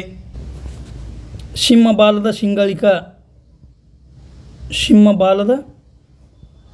ಶಿಂಗಳಿಕ, ಇದಕ್ಕೇನಂತ ಕರಿತೇವೆ ನಾವು? ಲೈನ್ ಟೇಲ್ಡ್ ಮಕಾಕ್, ಇದು ಕೂಡ ಎಂಡೇಂಜರ್ಡ್ ಪಟ್ಟಿಯಲ್ಲಿದೆ. ಕೆಂಪು ಪಾಂಡ, ರೆಡ್ ಪಾಂಡ ಕೂಡ ಎಂಡೇಂಜರ್ಡ್ ಪಟ್ಟಿಯಲ್ಲಿದೆ. ಸೊ ಸ್ನೇಹಿತರೆ, ಇದಷ್ಟು ಈ ಎಂಡೇಂಜರ್ಡ್ ಪಟ್ಟಿಯಲ್ಲಿರುವ ಒಂದು ಪ್ರಾಣಿಗಳ ಒಂದು ಲಿಸ್ಟ್. ಹುಲಿ, ಮುಖ್ಯವಾಗಿ ಹುಲಿ ನಾವು ಬೆಂಗಾಲದಲ್ಲಿ ಕಂಡು ಬರ್ತದೆ. ನಮ್ಮಲ್ಲಿ ಯಾವ ಥರ ಹುಲಿಯ ಪ್ರಜಾತಿ ಕಂಡು ಬರ್ತದೆ ಅಂದ್ರೆ ರಾಯಲ್ ಬೆಂಗಾಲ್ ಟೈಗರ್. ಇತ್ತೀಚೆಗೆ ಒಂದು ಪ್ರಶ್ನೆ ಬಂದದ, ಬ್ಲ್ಯಾಕ್ ಟೈಗರ್ ಎಲ್ಲಿ ಕಂಡು ಬರ್ತದತ್ತ? ಬ್ಲ್ಯಾಕ್ ಟೈಗರ್ ಮೂಲತಃ ಈ ಬ್ಲ್ಯಾಕ್ ಟೈಗರ್ ಶಿಮ್ಲಿಪಾಲ್ ರಾಷ್ಟ್ರೀಯ ಉದ್ಯಾನವನ, ಶಿಮ್ಲಿಪಾಲ್ ನ್ಯಾಷನಲ್ ಪಾರ್ಕ್ದಲ್ಲಿ ಈ ಬ್ಲ್ಯಾಕ್ ಟೈಗರ್ ಕಂಡು ಬರ್ತದೆ. ವೈಟ್ ಟೈಗರ್ ಎಲ್ಲಿ ಕಂಡು ಬರ್ತದೆ? ಬಾಂಧವ್ಗಢ ಟೈಗರ್ ರಿಸರ್ವ್ ಮಧ್ಯಪ್ರದೇಶದಲ್ಲಿ ಕಂಡು ಬರ್ತದೆ. ಶಿಮ್ಲಿಪಾಲ್ ಎಲ್ಲಿದೆ? ಒಡಿಸ್ಸಾ. ಈ ನೀಲಗಿರಿ ತಾರ ತಮಿಳುನಾಡಿನ ರಾಜ್ಯ ಪ್ರಾಣಿ. ಈ ರೀತಿಯಾಗಿ ಇವು ಎಂಡೇಂಜರ್ಡ್ ಸ್ಪೆಸೀಸ್ಗಳ ಒಂದು ಪಟ್ಟಿ. ಇಲ್ಲಿ ಎಂಡೇಂಜರ್ಡ್ ಕೇಳುವುದಕ್ಕಿಂತ ಕ್ರಿಟಿಕಲಿ ಎಂಡೇಂಜರ್ಡ್ ಅಂತ ಕೇಳ್ತಾನೆ. ಬಟ್ ಈ ಎಂಡೇಂಜರ್ಡ್ ಸ್ಪೆಸೀಸ್ಗಳನ್ನು ಅದರಲ್ಲಿ ಹಾಕ್ತಾನೆ. ಯಾವುಗಳ ಸ್ಟೇಟಸ್ ಏನದ ಅಂತೇಳಿ ಗೊತ್ತಾದ್ರೆ ಕ್ಲಿಯರಾಗಿ ಆ ಕ್ವಶನನ್ನು ಸಾಲ್ವ್ ಮಾಡ್ಬೋದು. ಸೊ ಈಗ ನೆಕ್ಸ್ಟ್, ಭಾರತದಲ್ಲಿ ಕಂಡುಬರುವ ಈ ಕೆಲವೊಂದು ಪ್ರಾಣಿಗಳನ್ನು ವಿಶೇಷವಾಗಿ ಅಧ್ಯಯನ ಮಾಡಬೇಕು. ಯಾಕಂದರೆ 2020ರಲ್ಲಿ ಒಂದು ಕ್ವಶನ್ ಇತ್ತು, ಎಲಿಫೆಂಟ್ ಬದಲು ಕ್ವಶನ್ ಇತ್ತು. ಆ ಎಲಿಫೆಂಟ್ಗಳ ಒಂದು ಗ್ರೂಪ್ ಇರ್ತದಲ್ಲ, ಆ ಗ್ರೂಪಿಗೆ ಹೆಡ್ ಯಾರು ಇರ್ತಾರೋ, ಮೇಲ್ ಇರ್ತದೋ ಫೀಮೇಲ್ ಇರ್ತದೋ, ಹೆಣ್ಣು ಇರ್ತದೋ ಗಂಡು ಇರ್ತದೋ, ಅವು ಗುಂಪುಗಳಲ್ಲಿ ಹೋಗ್ತಾವೋ ಏನು ಒಂದೊಂದೇ ಒಂಟಿಯಾಗಿ ಇದು ಮಾಡ್ತಾವೋ, ಬೇಟೆಯನ್ನು ಆಡ್ತಾವೋ, ರಾತ್ರಿ ಚರ ಅದಾವೋ ಹಗಲಿನಲ್ಲಿ ಬೇಟೆ ಆಡ್ತಾವೋ, ಇವೆಲ್ಲವುಗಳನ್ನು ಕೇಳೋಣ. ಆದ್ದರಿಂದ ಕೆಲವೊಂದು ಪ್ರಾಣಿಗಳ ಬಗ್ಗೆ ನೋಡೋದು ಅವಶ್ಯಕ. ಯಾಕಂದರೆ ಇತ್ತೀಚೆಗೆ 1973ರಲ್ಲಿ ಪ್ರಾಜೆಕ್ಟ್ ಟೈಗರನ್ನು ಯೋಜನೆಯನ್ನು ತರಲಾಯಿತು. 2023ರಲ್ಲಿ ಇದಕ್ಕೆ 50 ವರ್ಷ ಆಗ್ಯದ. ಸೊ ಆ ಕ್ವಶನ ಈಗ ಕೇಳ್ಬೋದು. ಆದ್ದರಿಂದ ಒಂದೊಂದೇ ಒಂದು ಸ್ಪೆಸೀಸನ್ನು ವಿವರವಾಗಿ ನೋಡೋಣ. ಮೊದಲ ರಾಯಲ್ ಬೆಂಗಾಲ್ ಹುಲಿಗಳು. ಅದರ ಸೈಂಟಿಫಿಕ್ ನೇಮ್ ಏನದಂದ್ರೆ ಪ್ಯಾಂಥೇರಾ ಟೈಗ್ರಿಸ್. ಐಯುಸಿಎನ್ ಸ್ಟೇಟಸ್ ಏನದ? ಎಂಡೇಂಜರ್ಡ್ ಅದ. ಇನ್ನೊಂದು ವೈಲ್ಡ್ ಲೈಫ್ ಪ್ರೊಟೆಕ್ಷನ್ ಆ್ಯಕ್ಟ್ 1972, ವನ್ಯಜೀವಿ ಸಂರಕ್ಷಣಾ ಕಾಯ್ದೆ. ಇದರಲ್ಲಿ ಮುಖ್ಯವಾಗಿ 4 ಶೆಡ್ಯೂಲ್ಗಳದಾವು. 4 ಶೆಡ್ಯೂಲ್ಸ್ಗಳು, ಅನುಸೂಚಿಗಳು. 1ನೇ ಶೆಡ್ಯೂಲ್ ಏನು ಹೇಳ್ತದೆ? ತೀವ್ರವಾದ ರಕ್ಷಣೆ, ಅತ್ಯಂತ ಕಟ್ಟುನಿಟ್ಟಾದ ರಕ್ಷಣೆಯನ್ನು ನೀಡಲಾಗ್ತದೆ. ಇಲ್ಲಿ ಕಟ್ಟುನಿಟ್ಟಾದ ರಕ್ಷಣೆ. ಯಾವುದೇ ಪ್ರಾಣಿಗಳ ಸಂಖ್ಯೆಯಲ್ಲಿ ಹಠಾತ್ ಇಳಿಕೆಯನ್ನು ಕಂಡುಬಂದ ಸಂದರ್ಭದಲ್ಲಿ ಅವುಗಳನ್ನು ಈ wild life protection act schedule 1ನಲ್ಲಿ ಹಾಕಲಾಗುತ್ತದೆ. ಇವುಗಳನ್ನು ಬೇಟೆಯಾಡುವ ಸಂಪೂರ್ಣ ಒಂದು ಅಧಿಕಾರ ಎಲ್ಲರೂ ಕಳ್ಕೊತಾರೆ. ಅತಿ ಉನ್ನತ ಒಂದು ಸಂರಕ್ಷಣೆ ಸರ್ಕಾರದಿಂದ ಈ ಒಂದು ಶೆಡ್ಯೂಲ್ಗೆ ನೀಡಲಾಗ್ತದೆ. ನೆಕ್ಸ್ಟ್ 2ನೇ ಶೆಡ್ಯೂಲ್ ಏನು ಹೇಳ್ತದೆ ಅಂದ್ರೆ ಕಡಿಮೆ ರಕ್ಷಣೆ. ಇಲ್ಲಿ 3ನೇ ಶೆಡ್ಯೂಲ್ ಏನು ಹೇಳ್ತದೆ? ಸೊ 3ನೇ ಶೆಡ್ಯೂಲ ಏನು ಹೇಳ್ತಾವೆ ಕಮೆಂಟ್ ಮಾಡಿ ಹಾಕ್ರಿ. 3ನೇ ಶೆಡ್ಯೂಲ್ ಏನು ಹೇಳ್ತದೆ ಕಮೆಂಟ್ ಮಾಡಿ ಹಾಕ್ರಿ. 4ನೇ ಶೆಡ್ಯೂಲ್ ಏನು ಹೇಳ್ತದೆ? 4ನೇ ಶೆಡ್ಯೂಲ್ ಏನು ಹೇಳ್ತದೆ ಅಂದ್ರೆ ಇಲ್ಲಿ ಸೈಟ್ಸ್ ಅದು ಕೊಟ್ಟಾರಲ್ಲ, ಸೈಟ್ಸ್ನಲ್ಲಿ ನೀಡಲಾದ ಅಪೆಂಡಿಕ್ಸ್ನಲ್ಲಿಯ ಒಂದು ಪ್ರಾಣಿ ಪ್ರಭೇದಗಳನ್ನು ಈ 4ನೇ ಶೆಡ್ಯೂಲ್ನಲ್ಲಿ ಒದಗಿಸಲಾಗಿದೆ. ಸೊ ಇವತ್ತು ನಿಮ್ಮ ಕೆಲಸ 3ನೇ ಶೆಡ್ಯೂಲ್ನಲ್ಲಿ ಯಾವ ರೀತಿಯ ಒಂದು ಪ್ರೊಟೆಕ್ಷನ್ನ ನೀಡಲಾಗಿದೆ ಅನ್ನೋದನ್ನು ಕಮೆಂಟ್ ಮಾಡಿ ತಿಳಿಸಿ. ಇದಷ್ಟು ಹುಲಿ ಬಗ್ಗೆ ಆಯಿತು. ಸಾಮಾನ್ಯವಾಗಿ ಹುಲಿ ಗಣತಿ ಅಥವಾ ಟೈಗರ್ ಸೆನ್ಸಸ್ಸನ್ನು 4 ವರ್ಷಕ್ಕೊಮ್ಮೆ ಮಾಡಲಾಗ್ತದೆ. ಭಾರತದಲ್ಲಿ ಅತಿ ಹೆಚ್ಚು ಹುಲಿಗಳಿರುವ ರಾಜ್ಯ ಯಾವುದು? ಕರ್ನಾಟಕ. ಸೆಕೆಂಡ್ ಯಾವುದು? ಮಧ್ಯಪ್ರದೇಶ. ಥರ್ಡ್ ಯಾವುದು? ಉತ್ತರಾಖಂಡ. ಅತಿ ಹೆಚ್ಚು ಹುಲಿಗಳಿರುವ ಸಂಖ್ಯೆ ಇದು ಕರ್ನಾಟಕ, ಮಧ್ಯಪ್ರದೇಶ, ಉತ್ತರಾಖಂಡ. ಆದರೆ ಯಾವುದೇ ಒಂದು ನ್ಯಾಷನಲ್ ಪಾರ್ಕ್ ಅಥವಾ ರಾಷ್ಟ್ರೀಯ ಉದ್ಯಾನದಲ್ಲಿ ಅತಿ ಹೆಚ್ಚು ಹುಲಿಗಳು ಕಂಡು ಬರ್ತಾವೆ ಅಂದ್ರೆ ಆ ರಾಷ್ಟ್ರೀಯ ಉದ್ಯಾನವನ ಯಾವುದಂದ್ರೆ ಅದು ಜಿಮ್ ಕಾರ್ಬೆಟ್ ರಾಷ್ಟ್ರೀಯ ಉದ್ಯಾನವನ. ಇಲ್ಲಿ ಅತಿ ಹೆಚ್ಚು ಹುಲಿಗಳು ಕಂಡು ಬರ್ತಾವೆ. ಆದ್ದರಿಂದ ಇದನ್ನು ಏನಂತ ಕರಿತೀವಿ? ಅತಿ ಹೆಚ್ಚು ಹುಲಿ ಸಾಂದ್ರತೆ ಇರುವ ರಾಜ್ಯ ಯಾವುದು? ಅತಿ ಹೆಚ್ಚು ಹುಲಿ ಸಾಂದ್ರತೆ ಇರುವ ರಾಷ್ಟ್ರೀಯ ಉದ್ಯಾನ ಯಾವುದು ಅಂದರೆ ಅದು ಜಿಮ್ ಕಾರ್ಬೆಟ್ ರಾಷ್ಟ್ರೀಯ ಉದ್ಯಾನವನ ಉತ್ತರಾಖಂಡನಲ್ಲಿದೆ. ಮೊಟ್ಟ ಮೊದಲ ಬಾರಿಗೆ 1973ರಲ್ಲಿ ಪ್ರಾಜೆಕ್ಟ್ ಟೈಗರ್ ಯೋಜನೆಯನ್ನು ಈ ಜಿಮ್ ಕಾರ್ಬೆಟ್ ರಾಷ್ಟ್ರೀಯ ಉದ್ಯಾನವನದಲ್ಲಿ ಅಥವಾ ಟೈಗರ್ ರಿಸರ್ವ್ನಲ್ಲಿ ಆರಂಭ ಮಾಡಲಾಯಿತು. ಇದೇ ವೇಳೆಯಲ್ಲಿ ಕರ್ನಾಟಕದ ಈ ಬಂಡೀಪುರ ರಾಷ್ಟ್ರೀಯ ಉದ್ಯಾನವನ ಅಥವಾ ಟೈಗರ್ ರಿಸರ್ವ್ ಏನಲ್ಲ ಇದು ಕೂಡ ಸೆಲೆಕ್ಟ್ ಆಗಿರ್ತದೆ. 1973ರಲ್ಲಿಯೇ 6ರಿಂದ 7 ಟೈಗರ್ ರಿಸರ್ವ್ಗಳನ್ನು ಈ ಪ್ರಾಜೆಕ್ಟ್ ಟೈಗರ್ ಯೋಜನೆ ಅಡಿ ತರಲಾಯಿತು. ಅದರಲ್ಲಿ ಕರ್ನಾಟಕದ ಬಂಡೀಪುರ ಒಂದು.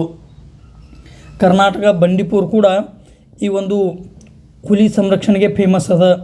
50 ವರ್ಷ ಆದ ಹಿನ್ನೆಲೆಯಲ್ಲಿ ಸನ್ಮಾನ್ಯ ಪ್ರಧಾನಮಂತ್ರಿಗಳು ಬಂಡೀಪುರಕ್ಕೆ ಭೇಟಿ ನೀಡಿ ಒಂದು ಸಫಾರಿಯನ್ನು ಮಾಡಿರ್ತಾರೆ, ಸಫಾರಿಯನ್ನು ಕೈಗೊಂಡಿರ್ತಾರೆ. ಅತಿ ಹೆಚ್ಚು ಹುಲಿಗಳಾದವು. 4 ವರ್ಷಗಳ ಮಾತದನ್ನೇ ಎಮ್ ಸ್ಟ್ರಿಪ್ಸ್ ಆಗಿರ್ಬೋದು, ಕ್ಯಾಮರಾ ಟ್ರ್ಯಾಪ್ ಆಗಿರ್ಬೋದು, ಇವೆರಡೂ ಹುಲಿ ಗಣತಿ ಮಾಡುವ ವಿಧಾನಗಳು. ಈ ಪ್ರತಿಯೊಂದು ಹುಲಿಗಳ ಮೇಲೆ ಅವುಗಳ ಪಟ್ಟಿ ಏನಿರ್ತದಲ್ಲ ವಿಭಿನ್ನ ಇರ್ತದೆ. ಪ್ರತಿಯೊಂದು ಹುಲಿಗಳ ಪಂಜ ಏನಿರ್ತದಲ್ಲ ಅದು ವಿಭಿನ್ನ ಇರ್ತದೆ. ಅವುಗಳ ಆಧಾರದ ಮೇಲಿಂದ ಏನು ಮಾಡ್ತಾರೆ, ಹುಲಿ ಗಣತಿಯನ್ನು ಮಾಡಲಾಗ್ತದೆ. ಸ್ನೇಹಿತರೆ, ಭಾರತದಲ್ಲಿ ಜಗತ್ತಿನ 80% ಈ ಹುಲಿಗಳು ರಾಯಲ್ ಬೆಂಗಾಲ್ ಟೈಗರ್ಸ್ ಕಂಡು ಬರ್ತಾವೆ. ಜಗತ್ತಿನ 80% ಹುಲಿಯನ್ನು ನಾವು ಅಂಬ್ರೆಲಾ ಸ್ಪೆಸೀಸ್ ಅಂತೇಳಿ ಕನ್ಸಿಡರ್ ಮಾಡ್ತೇವೆ. ಅಂಬ್ರೆಲಾ ಸ್ಪೆಸೀಸ್ ಅಂದರೆ ಏನು, ಯಾವುದೇ ಒಂದು ನ್ಯಾಷನಲ್ ಪಾರ್ಕ್ ಆಗಿರ್ಬೋದು, ಟೈಗರ್ ರಿಸರ್ವ್ ಆಗಿರ್ಬೋದು, ಅಲ್ಲಿ ಆ ಹುಲಿ ಇದ್ರೆ ಆ ಇತರ ಎಲ್ಲ ಸ್ಪೆಸೀಸ್ಗಳಿಗೂ ಅದರ ಅಡಿ ರಕ್ಷಣೆಯನ್ನು ಸಿಗ್ತದೆ. ಅದನ್ನು ಅಂಬ್ರೆಲಾ ಸ್ಪೆಸೀಸ್ ಅಂತೇಳಿ ಕರಿತೇವೆ. ಹುಲಿ ಕೀಸ್ಟೋನ್ ಸ್ಪೆಸೀಸ್ ಕೂಡ ಹೌದು. ಕೀಸ್ಟೋನ್ ಸ್ಪೆಸೀಸ್ ಅಂದರೆ ಏನು ಹಾಗಾದರೆ, ಯಾವುದೇ ಒಂದು ಪ್ರಾಣಿಯನ್ನು ಅಥವಾ ವನಸ್ಪತಿಯನ್ನು ಆ ಒಂದು ಪರಿಸರ ವ್ಯವಸ್ಥೆಯಲ್ಲಿ ಇಕೋಸಿಸ್ಟಮ್ನಲ್ಲಿ ಪರಿಚಯ ಮಾಡಿದ್ದೇ ಆದರೆ ಅಥವಾ ಅಲ್ಲಿಂದ ಅಳಿದು ಹೋಗಿದ್ದೇ ಆದರೆ ಪೂರ ಇಕೋಸಿಸ್ಟಮ್ ಏನಾಗ್ತದೆ, ಅದು ನಾಶವಾಗ್ತದೆ. ಸಪೋಸ್ ಇದೊಂದು ಇಕೋಸಿಸ್ಟಮ್, ಇಲ್ಲಿ ಯಾವುದೇ ಒಂದು ಅನ್ಯ ಪ್ರಭೇದಗಳನ್ನು ಪರಿಚಯ ಮಾಡಿದ್ದೇ ಆದರೆ ಅಥವಾ ಇಲ್ಲಿಯ ಪ್ರಭೇದ ಅದು ನಾಶವಾಗಿದ್ದೇ ಆದರೆ ಈ ಪೂರ ಇಕೋಸಿಸ್ಟಮ್ ನಾಶ ಆಗ್ತದೆ. ಆದ್ದರಿಂದ ಇವುಗಳನ್ನು ಕೀಸ್ಟೋನ್ ಸ್ಪೆಸೀಸ್ ಅಂತೇಳಿ ಕರಿತೇವೆ. ಇದಷ್ಟು ಹುಲಿಯ ಬಗ್ಗೆ ಇರುವ ಮಾಹಿತಿ ಸ್ನೇಹಿತರೆ. ಸೊ ಇಲ್ಲಿ ಇನ್ನಷ್ಟು ಹೇಳಬೇಕಾದ್ರೆ ಈ ಪ್ರಾಜೆಕ್ಟ್ ಟೈಗರ್ ನಡಿ ನ್ಯಾಷನಲ್ ಟೈಗರ್ ಕನ್ಸರ್ವೇಷನ್ ಅಥಾರಿಟಿ ಅನ್ನುವ ಸಂಸ್ಥೆಯನ್ನು ಸ್ಥಾಪನೆ ಮಾಡಲಾಯಿತು. ಯಾವ ಕಾಯ್ದೆಯಡಿ? Wild life protection act 1972. ಇದೇ ಕಾಯ್ದೆಯಡಿ ಈ ಒಂದು NTCA ನ್ಯಾಷನಲ್ ಟೈಗರ್ ಕನ್ಸರ್ವೇಷನ್ ಅಥಾರಿಟಿಯನ್ನು ಸ್ಥಾಪನೆ ಮಾಡಲಾಯಿತು. ನ್ಯಾಷನಲ್ ಟೈಗರ್ ಕನ್ಸರ್ವೇಷನ್ ಅಥಾರಿಟಿನೇ ಏನು ಮಾಡ್ತದೆ, ಟೈಗರ್ ಸೆನ್ಸಸನ್ನು ಕಂಡಕ್ಟ್ ಮಾಡ್ತದೆ. ಟೈಗರ್ ಸೆನ್ಸಸ್ ಭಾರತದಲ್ಲಿ ಹಲವೆಡೆಗಳಲ್ಲಿ ಟೈಗರ್ ರಿಸರ್ವ್ಗಳನ್ನು ಘೋಷಣೆ ಮಾಡ್ತದೆ. ಪ್ರಸ್ತುತ 58 ಟೈಗರ್ ರಿಸರ್ವ್ಗಳಿವೆ. ಅತಿ ದೊಡ್ಡ ಟೈಗರ್ ರಿಸರ್ವ್ ಯಾವುದು? ನಾಗಾರ್ಜುನ ಸಾಗರ ಶ್ರೀಶೈಲಂ. ಅತಿ ದೊಡ್ಡ ಟೈಗರ್ ರಿಸರ್ವ್ ಯಾವುದು? ನಾಗಾರ್ಜುನ ಸಾಗರ ಶ್ರೀಶೈಲಂ. ಅತಿ ಚಿಕ್ಕ ಟೈಗರ್ ರಿಸರ್ವ್ ಯಾವುದು? ಅತಿ ಚಿಕ್ಕ ಬೋರ್ ಟೈಗರ್ ರಿಸರ್ವ್ ಮಹಾರಾಷ್ಟ್ರ, ಇದು ಆಂಧ್ರ ಪ್ರದೇಶ. ಸೊ ಅತಿ ದೊಡ್ಡ ನಾಗಾರ್ಜುನ ಸಾಗರ ಶ್ರೀಶೈಲಂ ಆಂಧ್ರ ಪ್ರದೇಶದಲ್ಲಿದೆ. ಅತಿ ಚಿಕ್ಕ ಬೋರ್ ಟೈಗರ್ ರಿಸರ್ವ್ ಮಹಾರಾಷ್ಟ್ರದಲ್ಲಿದೆ. ಸೊ ಇದಷ್ಟು ರಾಯಲ್ ಬೆಂಗಾಲ್ ಟೈಗರ್ ಬಗ್ಗೆ ಇರುವ ಮಾಹಿತಿ. Next snow leopard.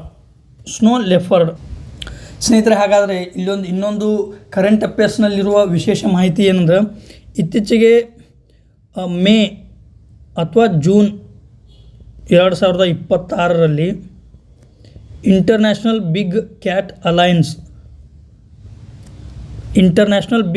ಅಲೈನ್ಸ್ನ ಸಮ್ಮೇಳನವನ್ನು ಹಮ್ಮಿಕೊಂಡಿತ್ತು. ಇಂಟರ್ನ್ಯಾಷನಲ್ ಬಿಗ್ ಕ್ಯಾಟ್ ಅಲೈನ್ಸ್ನ ಮೊದಲ ಸಮ್ಮೇಳನವನ್ನು ಹಮ್ಮಿಕೊಂಡಿತ್ತು. ಎಲ್ಲಿ? ದೆಹಲಿಯಲ್ಲಿ. ಇದರ ಕೇಂದ್ರ ಕಚೇರಿಯೂ ಕೂಡ ದೆಹಲಿಯಲ್ಲಿ ಅದ. ನವದೆಹಲಿಯಲ್ಲಿ ಅದ. ಹಾಗಾದರೆ ಈ ಇಂಟರ್ನ್ಯಾಷನಲ್ ಬಿಗ್ ಕ್ಯಾಟ್ ಅಲೈನ್ಸ್ ಪೈಕಿ ಎಷ್ಟು ಬಿಗ್ ಕ್ಯಾಟ್ಸ್ಗಳು ಅದಾವು ಅಂದ್ರೆ, ಒಟ್ಟು ಭೂಮಿಯ ಮೇಲೆ 7 ತರಹದ ಈ ದೊಡ್ಡ ಬೆಕ್ಕು ಅಥವಾ ಬಿಗ್ ಕ್ಯಾಟ್ ಅದಾವು. 7 ತರಹದ. ಯಾವುವು ಅಂದ್ರೆ, ಒಂದನೇದು tiger, lion, cheetah, leopard, snow leopard,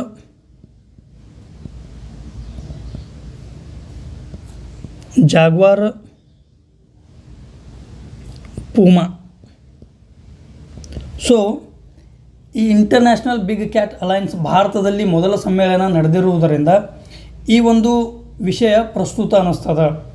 ಒಟ್ಟು ಭೂಮಿಯ ಮೇಲೆ 7 ಥರದ ಬಿಗ್ ಕ್ಯಾಟ್ಸ್ಗಳು ಕಂಡುಬರ್ತಾವೆ. ಹಾಗಾದರೆ ಭಾರತದಲ್ಲಿ ಇದರಲ್ಲಿಯೇ ಎಷ್ಟು ಬಿಗ್ ಕ್ಯಾಟ್ಸ್ಗಳು ಕಂಡುಬರ್ತಾವೆ ಅಂದರೆ ಅದು 5. ಭಾರತದಲ್ಲಿ 5 ಬಿಗ್ ಕ್ಯಾಟ್ಸ್ಗಳು ಕಂಡುಬರ್ತಾವೆ. ಯಾವ್ಯಾವ ಕಂಡು ಬರಲ್ಲ ಅಂದ್ರೆ ಪ್ಯೂಮಾ ಮತ್ತು ಜಾಗ್ವಾರ್ಗಳು ಕಂಡು ಬರಲ್ಲ. ಈ ಪ್ಯೂಮಾ ಮತ್ತು ಜಾಗ್ವಾರ್ ಬಿಟ್ಟು ಉಳಿದ ಎಲ್ಲ 5ಗಳು ಕಂಡು ಬರ್ತಾವೆ. ಟೈಗರ್ ಭಾರತದುದ್ದಕ್ಕೂ ಈ ಪಶ್ಚಿಮ ಘಟ್ಟ ಆಗಿರ್ಬೋದು, ಮಧ್ಯ ಭಾರತದಲ್ಲಿ ಆಗಿರ್ಬೋದು, ಉತ್ತರ ಭಾರತ ಈ ಹಿಮಾಲಯನ್ ಬೆಲ್ಟ್ಗಳಲ್ಲಾಗಿರ್ಬೋದು, ಪೂರ್ವ ಘಟ್ಟಗಳಲ್ಲಾಗಿರ್ಬೋದು, ಎಲ್ಲ ಪ್ರದೇಶದಲ್ಲೂ ಈ ಟೈಗರ್ ಕಂಡು ಬರ್ತದೆ. ಲಯನ್ ಗುಜರಾತ್ನಲ್ಲಿ ಪ್ರಮುಖವಾಗಿ ಕಂಡು ಬರ್ತದೆ, ಗಿರ್ ನ್ಯಾಷನಲ್ ಪಾರ್ಕ್. ಇನ್ನೊಂದಿಲ್ಲಿ ಈ ಗಿರ್ ರಾಷ್ಟ್ರೀಯ ಉದ್ಯಾನವನದಲ್ಲಿಯ ಈ ಲಯನ್ಗಳನ್ನು ಗುಜರಾತ್ನ ಇತರ ಅಥವಾ ಗುಜರಾತ್ನ ಬೇರೆ ವೈಲ್ಡ್ ಲೈಫ್ ಸ್ಯಾಂಚುರಿ ವರ್ಗಾವಣೆ ಮಾಡಿ ಅಥವಾ ಪರಿಚಯ ಮಾಡುವ ಒಂದು ಬೃಹತ್ ಯೋಜನೆಯನ್ನು ಹಮ್ಮಿಕೊಳ್ಳಲಾಗಿದೆ. ಪ್ರಾಜೆಕ್ಟ್ ಲಯನ್ ಅಡಿ ಈ ಗಿರ್ ರಾಷ್ಟ್ರೀಯ ಉದ್ಯಾನವನದಿಂದ ಬೇರೆ ವೈಲ್ಡ್ ಲೈಫ್ ಸ್ಯಾಂಚುರಿಗೆ ಅಂದರೆ ವನ್ಯಜೀವಿ ಧಾಮಕ್ಕೆ ಪರಿಚಯ ಮಾಡುವ ಅಥವಾ ಸ್ಥಳಾಂತರಿಸುವ ಒಂದು ಬೃಹತ್ ಯೋಜನೆಯನ್ನು ಹಾಕಿಕೊಳ್ಳಲಾಗಿದೆ. ಅದು ಎಲ್ಲಿಗೆ ವರ್ಗಾವಣೆ ಮಾಡೋರದಾರ ಅಂದರೆ Barda wild life sanctuary Gujarat. Barda wild life sanctuary ಗುಜರಾತ್ಗೆ ಅಲ್ಲಿ ಪರಿಚಯ ಮಾಡೋರದಾರ ಏನು ಇಂಡಿಯನ್ ಲೈನ್ ಅಥವಾ ಏಷಿಯಾಟಿಕ್ ಲಯನನ್ನು. ಸ್ನೇಹಿತರಲ್ಲಿ ಗಮನಿಸಬೇಕು, ಏಷಿಯಾಟಿಕ್ ಲಯನ್ ಬಂದಾಗ ಅದನ್ನು ಹೇಳೋಣ. ಪ್ರಸ್ತುತ ಇಲ್ಲಿ 5 ಥರದ ಬಿಗ್ ಕ್ಯಾಟ್ಸ್ಗಳು ಭಾರತದಲ್ಲಿ ಕಂಡುಬರ್ತಾವೆ. ಅದರಲ್ಲಿ ಒಂದು ಯಾವುದು ಅಂದರೆ ಸ್ನೋ ಲೆಪಾರ್ಡ್. ಸ್ನೇಹಿತರೆ, ಸ್ನೋ ಲೆಪಾರ್ಡನ್ನು ಹಿಮಾಲಯನ್ ಗೋಸ್ಟ್ ಅಂತೇಳಿ ಕರಿತೇವೆ. ಪ್ರಮುಖವಾಗಿ ಇದು ಹೆಮಿಸ್ ನ್ಯಾಷನಲ್ ಪಾರ್ಕ್ ಲಡಾಖ್ ಅಲ್ಲಿ ಬೃಹತ್ ಪ್ರಮಾಣದಲ್ಲಿ ಕಂಡು ಬರ್ತದೆ. ಆದರೆ ಕೇವಲ ಅಲ್ಲಿ ಅಷ್ಟೇ ಕಂಡು ಬರ್ತದೆ ಅಂದರೆ ಇಲ್ಲ, ಹಿಮಾಲಯನ್ ಬೆಲ್ಟ್ ಏನಲ್ಲ ಅಲ್ಲಿ ಎಲ್ಲ ರಾಜ್ಯಗಳಲ್ಲಿ ಕಂಡು ಬರ್ತದೆ. ಲಡಾಖ್ನಲ್ಲಿ ಕಂಡು ಬರ್ತದೆ, ಹಿಮಾಚಲ ಪ್ರದೇಶದಲ್ಲಿ ಕಂಡು ಬರ್ತದೆ, ಉತ್ತರಾಖಂಡದಲ್ಲಿ ಕಂಡು ಬರ್ತದೆ, ಸಿಕ್ಕಿಂ ಮತ್ತು ಅರುಣಾಚಲ ಈ 5 ರಾಜ್ಯಗಳಲ್ಲಿ ಈ ಒಂದು ಸ್ನೋ ಲೆಪಾರ್ಡ್ ಕಂಡು ಬರ್ತದೆ ಸ್ನೇಹಿತರೆ. ಆದರೆ ಹೆಚ್ಚೆಚ್ಚು ಎಲ್ಲಿ ಕಂಡು ಬರ್ತದೆ ಅಂದ್ರೆ ಲಡಾಖ್ನ ಹೆಮಿಸ್ ನ್ಯಾಷನಲ್ ಪಾರ್ಕ್. ಸ್ನೇಹಿತರೆ, ಇಲ್ಲೊಂದು ಇಂಪಾರ್ಟೆಂಟ್ ಥಿಂಗ್ ಅದು. ಇನ್ನೊಂದು, ಭಾರತ ಸರ್ಕಾರ ಇತ್ತೀಚೆಗೆ ದೇಶದ ಮೊದಲ ಅತ್ಯಂತ ವ್ಯವಸ್ಥಿತ ಹಿಮಚಿರತೆ ಜನಗಣತಿ ಮಾಡ್ಯದ. ಈ ಸ್ನೋ ಲೆಪಾರ್ಡ್ ಜನಗಣತಿ ಮಾಡ್ಯದ, ಇತ್ತೀಚೆಗೆ ಮಾಡ್ಯದ. ಆದ್ದರಿಂದ ಇದು ಪ್ರಸ್ತುತ ಅನ್ನಿಸ್ತದೆ. ಇದರ ಆಧಾರದ ಮೇಲೇ ಅತಿ ಹೆಚ್ಚು ಎಲ್ಲಿ ಕಂಡು ಬರ್ತಾವೆ ಅಂದರೆ ಹೆಮಿಸ್ ನ್ಯಾಷನಲ್ ಪಾರ್ಕ್ ಲಡಾಖ್ದಾಗ ಕಂಡು ಬರ್ತದೆ. ಒಟ್ಟು ಈ ವರದಿಯ ಪ್ರಕಾರ ಭಾರತದಲ್ಲಿ 718ಕ್ಕೂ ಅಧಿಕ ಹಿಮಚಿರತೆಗಳು ಕಂಡು ಬರ್ತಾವೆ. ಅತಿ ಹೆಚ್ಚಲ್ಲಿ ನೋಡಿದೆವು ಲಡಾಖ್. ನೆಕ್ಸ್ಟ್ ಉತ್ತರಾಖಂಡ 2ನೇ ಸ್ಥಾನ. ಲಡಾಖ್ ಅತಿ ಹೆಚ್ಚು. ನೆಕ್ಸ್ಟ್ ಉತ್ತರಾಖಂಡ 2ನೇ ಸ್ಥಾನದಲ್ಲಿದೆ. ಇದ್ರದ್ದು ಐಯುಸಿಎನ್ ಸ್ಟೇಟಸ್ ಏನದ ವಲ್ನರೇಬಲ್ ಅದ. ದುರ್ಬಲ ಕ್ಯಾಟಗರಿಗೆ ಸೇರ್ಯಾವು. ಯಾಕಂದರೆ ಇವುಗಳ ಒಂದು ಸಂಖ್ಯೆ ಏನದ ಹೆಚ್ಚದ. ಸೊ ನೆಕ್ಸ್ಟ್ ಎನಿಮಲ್ಗೆ ಹೋಗೋಣ. ನೆಕ್ಸ್ಟ್ 1 ಹಾರ್ನ್ಡ್ ರೈನೋ, ಒಂಟಿ ಕೊಂಬಿನ ಖಡ್ಗಮೃಗ. ಅತಿ ಹೆಚ್ಚು ಕಂಡುಬರುವ ರಾಜ್ಯ ಯಾವುದು? ಅದು ಅಸ್ಸಾಂ. ಅದರಲ್ಲೂ ಮುಖ್ಯವಾಗಿ ಕಾಜಿರಂಗ ನ್ಯಾಷನಲ್ ಪಾರ್ಕ್ ಅತಿ ಹೆಚ್ಚು ಕಂಡುಬರ್ತಾವೆ. ಈ ವರದಿಯೊಂದರ ಪ್ರಕಾರ ಈ ಕಾಜಿರಂಗದಲ್ಲಿ ಸುಮಾರು 3100ರಷ್ಟು ಈ ಒಂಟಿ ಕೊಂಬಿನ ಖಡ್ಗಮೃಗಗಳು ಕಂಡುಬರ್ತಾವೆ. ಇದರ ಐಯುಸಿಎನ್ ಸ್ಟೇಟಸ್ ಏನದ? ಐಯುಸಿಎನ್ ಸ್ಟೇಟಸ್ ವಲ್ನರೇಬಲ್ ಅದ, ದುರ್ಬಲವಾಗಿದೆ. ಆದರೆ WPA wild life protection act ಶೆಡ್ಯೂಲ್ನಲ್ಲಿ 1ನೇ ಶೆಡ್ಯೂಲ್ನಲ್ಲಿ ಹಾಕಲಾಗಿದೆ. ಇವುಗಳ ಸಂರಕ್ಷಣೆ, ಇವುಗಳ ರಕ್ಷಣೆ ಅತ್ಯುನ್ನತ ಮಟ್ಟದಲ್ಲಿ ಅದ. 1 ಹಾರ್ನ್ಡ್ ರೈನೋ. ಯಾಕಂದರೆ ಇವುಗಳ ಕೊಂಬು ಏನಿರ್ತದಲ್ಲ, ಅವುಗಳನ್ನ ಕಟ್ ಮಾಡಿ, ಈ ಪ್ರಾಣಿಗಳನ್ನ ಸಾಯಿಸಿ ಅವುಗಳ ಕೊಂಬುಗಳನ್ನು ಕಟ್ ಮಾಡಿ ಈ ಅನ್ಯ ರಾಷ್ಟ್ರಗಳೊಂದಿಗೆ ಅಂತಾರಾಷ್ಟ್ರೀಯ ವ್ಯಾಪಾರದಲ್ಲಿ ತೊಡಗ್ತಾರೆ. ಯಾಕಂದರೆ ಈ ಕೊಂಬಿನಲ್ಲಿ ಕೆರಾಟಿನ್ ಅನ್ನೋ ರಾಸಾಯನ ಸಿಗ್ತದನ್ನೋ ಒಂದು ನಂಬಿಕೆ ಅದ. ಆದ್ದರಿಂದ ಈ ಔಷಧೀಯ ಗುಣಗಳಿಗಾಗಿ ಈ ಒಂಟಿ ಕೊಂಬಿನ ಖಡ್ಗಮೃಗವನ್ನು ಬೇಟೆಯಾಡುವುದು ಅಸ್ಸಾಂನ ಅಂಥ ರಾಜ್ಯಗಳಲ್ಲಿ ಸಾಮಾನ್ಯವಾಗಿದೆ ಸ್ನೇಹಿತರೆ. ಆದ್ದರಿಂದ ಆ್ಯಂಟಿ ಪೋಚಿಂಗ್ ಬೇಟೆಯನ್ನು ತಡೆ ಹಿಡಿಯುವ ಸಲುವಾಗಿ ಹಲವಾರು ಯೋಜನೆಗಳನ್ನು ಅಸ್ಸಾಂ ಸರ್ಕಾರ ಕೈಗೊಂಡದ. ಸೊ ಸ್ನೇಹಿತರೆ, ಇದಷ್ಟು ಒಂಟಿಕೊಂಬಿನ ಖಡ್ಗಮೃಗದ ಮಾಹಿತಿ. ನೆಕ್ಸ್ಟ್ ನೀಲಗಿರಿ ಥಾರ್. ಆಗಲೇ ಹೇಳಿದೆವು, ನೀಲಗಿರಿ ಥಾರ್ ಇದು ತಮಿಳುನಾಡಿನ ರಾಜ್ಯ ಪ್ರಾಣಿಯಾಗಿದೆ. IUCN status endangered. ಇಷ್ಟೇ ಸಾಕು ಸ್ನೇಹಿತರೆ. ಇದು ಮೂಲತಃ ಈ ನೀಲಗಿರಿ ಪರ್ವತ ಶ್ರೇಣಿಗಳಲ್ಲಿ ಹೆಚ್ಚು ಕಂಡು ಬರ್ತದೆ. ಸೊ ಇಲ್ಲಿ ಒಂದು ಕ್ವಶನ್, ನೀಲಗಿರಿ ಪರ್ವತಗಳಲ್ಲಿ ಯಾಕೆ ಹೆಚ್ಚು ಕಂಡು ಬರ್ತವೆ ಅಂದ್ರೆ, ಎತ್ತರಕ್ಕೆ ಹೋದಂತೆ ಅಲ್ಲಿ ಶೋಲಾ ಕಾಡುಗಳು ಕಂಡು ಬರ್ತಾವೆ. ಈ ಶೋಲಾ ಕಾಡುಗಳಲ್ಲಿಯ ಗಿಡಗಳನ್ನು ಇದು ಸೇವಿಸ್ತದೆ. ಆದ್ದರಿಂದ ಈ ನೀಲಗಿರಿಗಳಲ್ಲಿ ಹೆಚ್ಚು ಕಂಡು ಬರ್ತದೆ. ಇನ್ನೊಂದು ಇತ್ತೀಚೆಗೆ ನ್ಯೂಸ್ನಲ್ಲಿತ್ತು, ಈ ಶೋಲಾ ಕಾಡಿನಲ್ಲಿಯ ಮರಗಳು ಕಡಿಮೆ ಆಗ್ತಾವು. ಯಾಕಂದರೆ ಅಲ್ಲಿ ಒಂದು ಹೊಸ ಇನ್ವೇಜಿವ್ ಏಲಿಯನ್ ಸ್ಪೆಸೀಸ್ ಪರಿಚಯ ಆಗ್ಯದ. ಯಾವಂದ್ರೆ ಅದು ಲ್ಯಾಂಟಾನಾ ಕ್ಯಾಮ್ರಾ ಮತ್ತು ಪ್ರಾಸಿಪಸ್ ಜುಲಿಪೆರಾ. ಇವುಗಳ ಸಂಖ್ಯೆ ಹೆಚ್ಚಾಗಿದ್ದರಿಂದ ಇವುಗಳೇ ಹೆಚ್ಚು ಬೆಳೆಯಲತ್ತಾವು. ಶೋಲಾ ಕಾಡು ಕಮ್ಮಾಲತ್ತದ.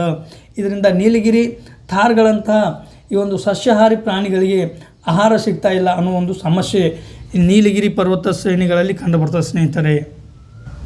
ಹಾಗಾದ್ರೆ ನೆಕ್ಸ್ಟ್ ನೋಡೋಣ, ಏಷ್ಯಾಟಿಕ್ ಲೈನ್. ಮೂಲತಃ ಇದು ಐಯುಸಿಎನ್ನಲ್ಲಿ ವಲ್ನರೇಬಲ್ ಕ್ಯಾಟಗರಿಗಿದೆ. ಆದರೆ ಭಾರತದ ದೃಷ್ಟಿಯಿಂದ ಇದನ್ನು ಎಂಡೇಂಜರ್ಡ್ ಪಟ್ಟಿಗೆ ಇಡಲಾಗಿದೆ. ಕಾರಣ, ಭಾರತದಲ್ಲಿ ಇವು ಕೇವಲ ಗಿರ್ ನ್ಯಾಷನಲ್ ಪಾರ್ಕ್ದಾಗ ಕಂಡುಬರ್ತಿದ್ದು. ಸಡನ್ನಾಗಿ ಆ ರಾಷ್ಟ್ರೀಯ ಉದ್ಯಾನವನಕ್ಕೆ ಏನೇ ಆದರೂ ಅಥವಾ ಯಾವುದೇ ಒಂದು ವೈರಸ್ ಪರಿಚಯ ಆಗಿ ಸಿಂಹಗಳಲ್ಲಿ ರೋಗ ಕಂಡು ಬಂದಿದ್ದೇ ಆದರೆ ಅವುಗಳ ಸಂಖ್ಯೆಯಲ್ಲಿ ಹಠಾತ್ ಕುಸಿತ ಕಂಡು ಬರ್ತದೆ ಅಂಥೇಳಿ ಅವುಗಳನ್ನು ಏನು ಮಾಡ್ಯಾರ, ಎಂಡೇಂಜರ್ಡ್ ಕ್ಯಾಟಗರಿಯಲ್ಲಿ ಭಾರತದಲ್ಲಿ ಇಡಲಾಗಿದೆ. ಜಾಗತಿಕವಾಗಿ ಅದು ವಲ್ನರೇಬಲ್ ದುರ್ಬಲ ಅದ. ಆಫ್ರಿಕಾದಲ್ಲಿ ಇವುಗಳ ಸಂಖ್ಯೆ ಅಧಿಕವಾಗಿದೆ. ಆಫ್ರಿಕನ್ ಲಯನ್ ಕಂಡು ಬರ್ತದೆ. ಅದು ಆಫ್ರಿಕನ್ ಲಯನ್. ಭಾರತದಲ್ಲಿ ಕಂಡು ಬರುವುದು ಏಷ್ಯಾಟಿಕ್ ಲಯನ್. ಬಹುತೇಕ ಏಷ್ಯಾಟಿಕ್ ಲಯನ್ಗಳು ಭಾರತದಲ್ಲಿಯೇ ಕಂಡು ಬರ್ತಾವೆ ಮತ್ತು ಜಗತ್ತಿನ 70% ಲಯನ್ಗಳು ಭಾರತದಲ್ಲಿಯೇ ಕಂಡು ಬರ್ತಾವೆ. ಇದು ಏಷ್ಯಾಟಿಕ್ ಲಯನ್. ಇದು ಸಾಮಾನ್ಯವಾಗಿ ತೀವ್ರ ಗರ್ಜನೆಯನ್ನು ಮಾಡ್ತದೆ. ಇದನ್ನು ಕಾಡಿನ ರಾಜ ಅಂತೇಳಿ ಕರಿತೇವೆ. ಇದು ಸಾಮಾನ್ಯವಾಗಿ ನಾಕ್ಟರ್ನಲ್ ಅಂತೇಳಿ ಕರಿತೇವೆ ನಾವು ಇದನ್ನು. ರಾತ್ರಿಯ ವೇಳೆಯಲ್ಲಿ ಹಗಲಿಗಿಂತ ಹೆಚ್ಚು ನಿಖರವಾಗಿ ಬೇಟೆಯಾಡ್ತದೆ. ಇದು ಸಾಮಾನ್ಯವಾಗಿ ಸಿಂಗಲ್ ಆಗಿರ್ತದೆ. ಗುಂಪುಗಳನ್ನು ಕಟ್ಟಿಕೊಂಡು ಬೇಟೆಯಾಡುವುದಲ್ಲ ಇದು ಪ್ರಾಣಿ. ಸಿಂಗಲ್ ಆಗಿನೇ ಬೇಟೆಯಾಡ್ತದೆ. ತಮ್ಮ ಪ್ರದೇಶವನ್ನು ಡಿಸೈಡ್ ಮಾಡ್ತಾವೆ ಇವು. ಯೂರಿನನ್ನು ಸಿಂಪಡಿಸುವ ಮೂಲಕ ತಮ್ಮ ಪ್ರದೇಶವನ್ನು ಡಿಸೈಡ್ ಮಾಡ್ತಾವೆ. ಈ ಪ್ರದೇಶದಾಗ ಬೇರೆದು ಬರಲ್ಲ, ಬೇರೆ ಪ್ರದೇಶಕ್ಕೆ ಇದು ಹೋಗಲ್ಲ. ಈ ಥರ ಇವುಗಳ ಒಂದು ಸ್ಪೆಸಿಫಿಕ್ ಪ್ರದೇಶದಲ್ಲಿ ಮಾತ್ರ ಬೇಟೆಯಾಡ್ತಾವೆ ಸ್ನೇಹಿತರೆ. ಸಿಂಹದ ಗಣತಿಯನ್ನು ಪ್ರತಿ 5 ವರ್ಷಗಳಿಗೊಮ್ಮೆ ಮಾಡಲಾಗುತ್ತದೆ. 5 ವರ್ಷಗಳಿಗೊಮ್ಮೆ ಸಿಂಹದ ಗಣತಿಯನ್ನು ಮಾಡಲಾಗುತ್ತದೆ. ಪ್ರಸ್ತುತ ಅತಿ ಹೆಚ್ಚು ಎಲ್ಲಿ ನೋಡಿದೆ ಅಂದರೆ ಗಿರ್ ನ್ಯಾಷನಲ್ ಪಾರ್ಕ್. ಆದರೆ ಪ್ರಾಜೆಕ್ಟ್ ಲಯನ್ ಅಡಿ 2047 ವೇಳೆಗೆ ಈ ಗಿರ್ ರಾಷ್ಟ್ರೀಯ ಉದ್ಯಾನವನದಿಂದ ಕನಿಷ್ಠ ಗುಜರಾತ್ನ ಬೇರೆ ರಾಷ್ಟ್ರೀಯ ಉದ್ಯಾನವನ ಅಥವಾ ವೈಲ್ಡ್ ಲೈಫ್ ಸ್ಯಾಂಚುರಿಗಳಿಗೆ ಇದನ್ನು ವರ್ಗಾವಣೆ ಮಾಡುವ ಒಂದು ಬೃಹತ್ ಯೋಜನೆಯನ್ನು ಹಮ್ಮಿಕೊಳ್ಳಲಾಗಿದೆ. ಇದೇ ಯೋಜನೆಯ ಭಾಗವಾಗಿ ಈ ಗಿರ್ ರಾಷ್ಟ್ರೀಯ ಉದ್ಯಾನವನದಿಂದ ಬಾರ್ಡಾ ವೈಲ್ಡ್ ಲೈಫ್ ಸ್ಯಾಂಚುರಿಗೆ ಇವುಗಳನ್ನು ಸ್ಥಳಾಂತರ ಮಾಡಲಾಗುತ್ತಿದೆ, ಪರಿಚಯ ಮಾಡಲಾಗುತ್ತಿದೆ. ಸೊ ಈಗ ಗಿರ್ 1ನೇ ವಾಸಸ್ಥಾನ ಆದರೆ 2ನೇ ವಾಸಸ್ಥಾನ ಯಾವುದು? ಬಾರ್ಡಾ. ಇದು ಕೂಡ ಗುಜರಾತ್ನಲ್ಲಿದೆ, Barda wild life sanctuary. So next ನೋಡೋಣ. ಚೀತಾ. ಸ್ನೇಹಿತರೆ, ಭಾರತದಲ್ಲಿ ಈ ಚೀತಾ ಮರುಪರಿಚಯ ಮಾಡುವ ಯೋಜನೆ ಯಾವಾಗ ಆರಂಭವಾಯಿತು ಅನ್ನೋದು ಕಮೆಂಟ್ ಮಾಡಿ ಹೇಳ್ರಿ. ಇದರ ಪೂರ್ಣ ಉಸ್ತುವಾರಿಯನ್ನು NTCA ವಹಿಸುತ್ತಿದೆ. ಪ್ರತ್ಯೇಕ ಪ್ರಾಜೆಕ್ಟ್ ಚೀತಾ ಅನ್ನೋ ಯಾವುದೇ ಯೋಜನೆ ಇಲ್ಲ. ಪ್ರಾಜೆಕ್ಟ್ ಟೈಗರ್ ಅಡಿಯಲ್ಲಿಯೇ ಈ ಪ್ರಾಜೆಕ್ಟ್ ಚೀತಾವನ್ನು ನೆರವೇರಿಸಲಾಗುತ್ತಿದೆ. ಮೂಲತಃ ನಾವು ಆಫ್ರಿಕನ್ ಚೀತಾವನ್ನು ಪರಿಚಯ ಮಾಡಿದ್ದೇವೆ. ಆಗಲೇ ನೋಡಿದೆವು ನಾವು, ಆಫ್ರಿಕನ್ ಚೀತಾವನ್ನು ಪರಿಚಯ ಮಾಡ್ಯೆವು. ಅವ್ರು ಯಾಕೆ ಕೊಟ್ಟರು ಅಂದ್ರೆ ಅವರಲ್ಲಿ ವಲ್ನರೇಬಲ್ ಸ್ಟೇಟಸ್ ಇದು. ವಲ್ನರೇಬಲ್ ಅಂದ್ರೆ ಸಾಕಷ್ಟು ಸಂಖ್ಯೆಯಲ್ಲಿ ಆಫ್ರಿಕನ್ ಚೀತಾಗಳು ಸಿಗ್ತಾವೆ. ನಮೀಬಿಯಾದಲ್ಲಿ ಸಿಗ್ತಾವೆ, ದಕ್ಷಿಣ ಆಫ್ರಿಕಾದಲ್ಲಿ ಸಿಗ್ತಾವೆ, ಸೌತ್ ಆಫ್ರಿಕಾದಲ್ಲಿ ಸಿಗ್ತಾವೆ. ಅಲ್ಲಿ ಸಿಕ್ಕಾಪಟ್ಟಿ ಇರೋದ್ರಿಂದ ಅವ್ರು ಏನು ಮಾಡ್ರು, ವರ್ಷ ಇಂತಿಷ್ಟು ಅಂತ ಹೇಳಿ ನಮಗೂ ಕೊಟ್ಟರು. ನಾವು ಇದು ಮೊದಲ ಅಂತರ್ಖಂಡಾಂತರ ಅಥವಾ ಖಂಡಾಂತರ ಒಂದು ಪ್ರಾಣಿ ವರ್ಗಾವಣೆ ಯೋಜನೆ. ಆಫ್ರಿಕಾ ಖಂಡದಿಂದ ಏಷ್ಯಾ ಖಂಡಕ್ಕೆ ವರ್ಗಾವಣೆಯಾದ ಮೊದಲ ಯೋಜನೆ ಆದಿದು. ಏಷ್ಯನ್ ಚೀತಾ ಮರುಪರಿಚಯ ಎಲ್ಲಿ ಮಾಡಿದ್ರು? ಮೊದಲ ಕೂನೋ ನ್ಯಾಷನಲ್ ಪಾರ್ಕ್ ಮಾಡಿದ್ರು. ಈಗ ಗಾಂಧಿ ಸಾಗರ್ ನ್ಯಾಷನಲ್ ಪಾರ್ಕನ್ನು ಗುರುತಿಸಲಾಗಿದೆ. ಇದು ಕೂಡ ಮಧ್ಯಪ್ರದೇಶದಲ್ಲಿನೇ ಅದ. ಇದು ಆಯಿತು. ಏಷ್ಯಾಟಿಕ್ ಚೀತಾ ಎಲ್ಲಿ ಅಂತ ಹೇಳೋದು ಕ್ರಿಟಿಕಲಿ ಎಂಡೇಂಜರ್ಡ್ ಅದ, ಇರಾನ್ದಲ್ಲಿ ಅದ.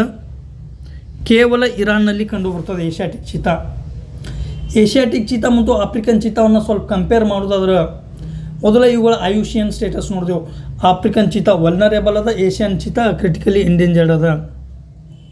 ಸ್ಪೀಡ್ ಎದರ್ದು ಹೆಚ್ಚದ? ಇಂಡಿಯನ್ ಚೀತಾ ಸ್ಪೀಡ್ ಹೆಚ್ಚದ, ಏಷ್ಯಾಟಿಕ್ ಚೀತಾ ಸ್ಪೀಡ್ ಹೆಚ್ಚದ.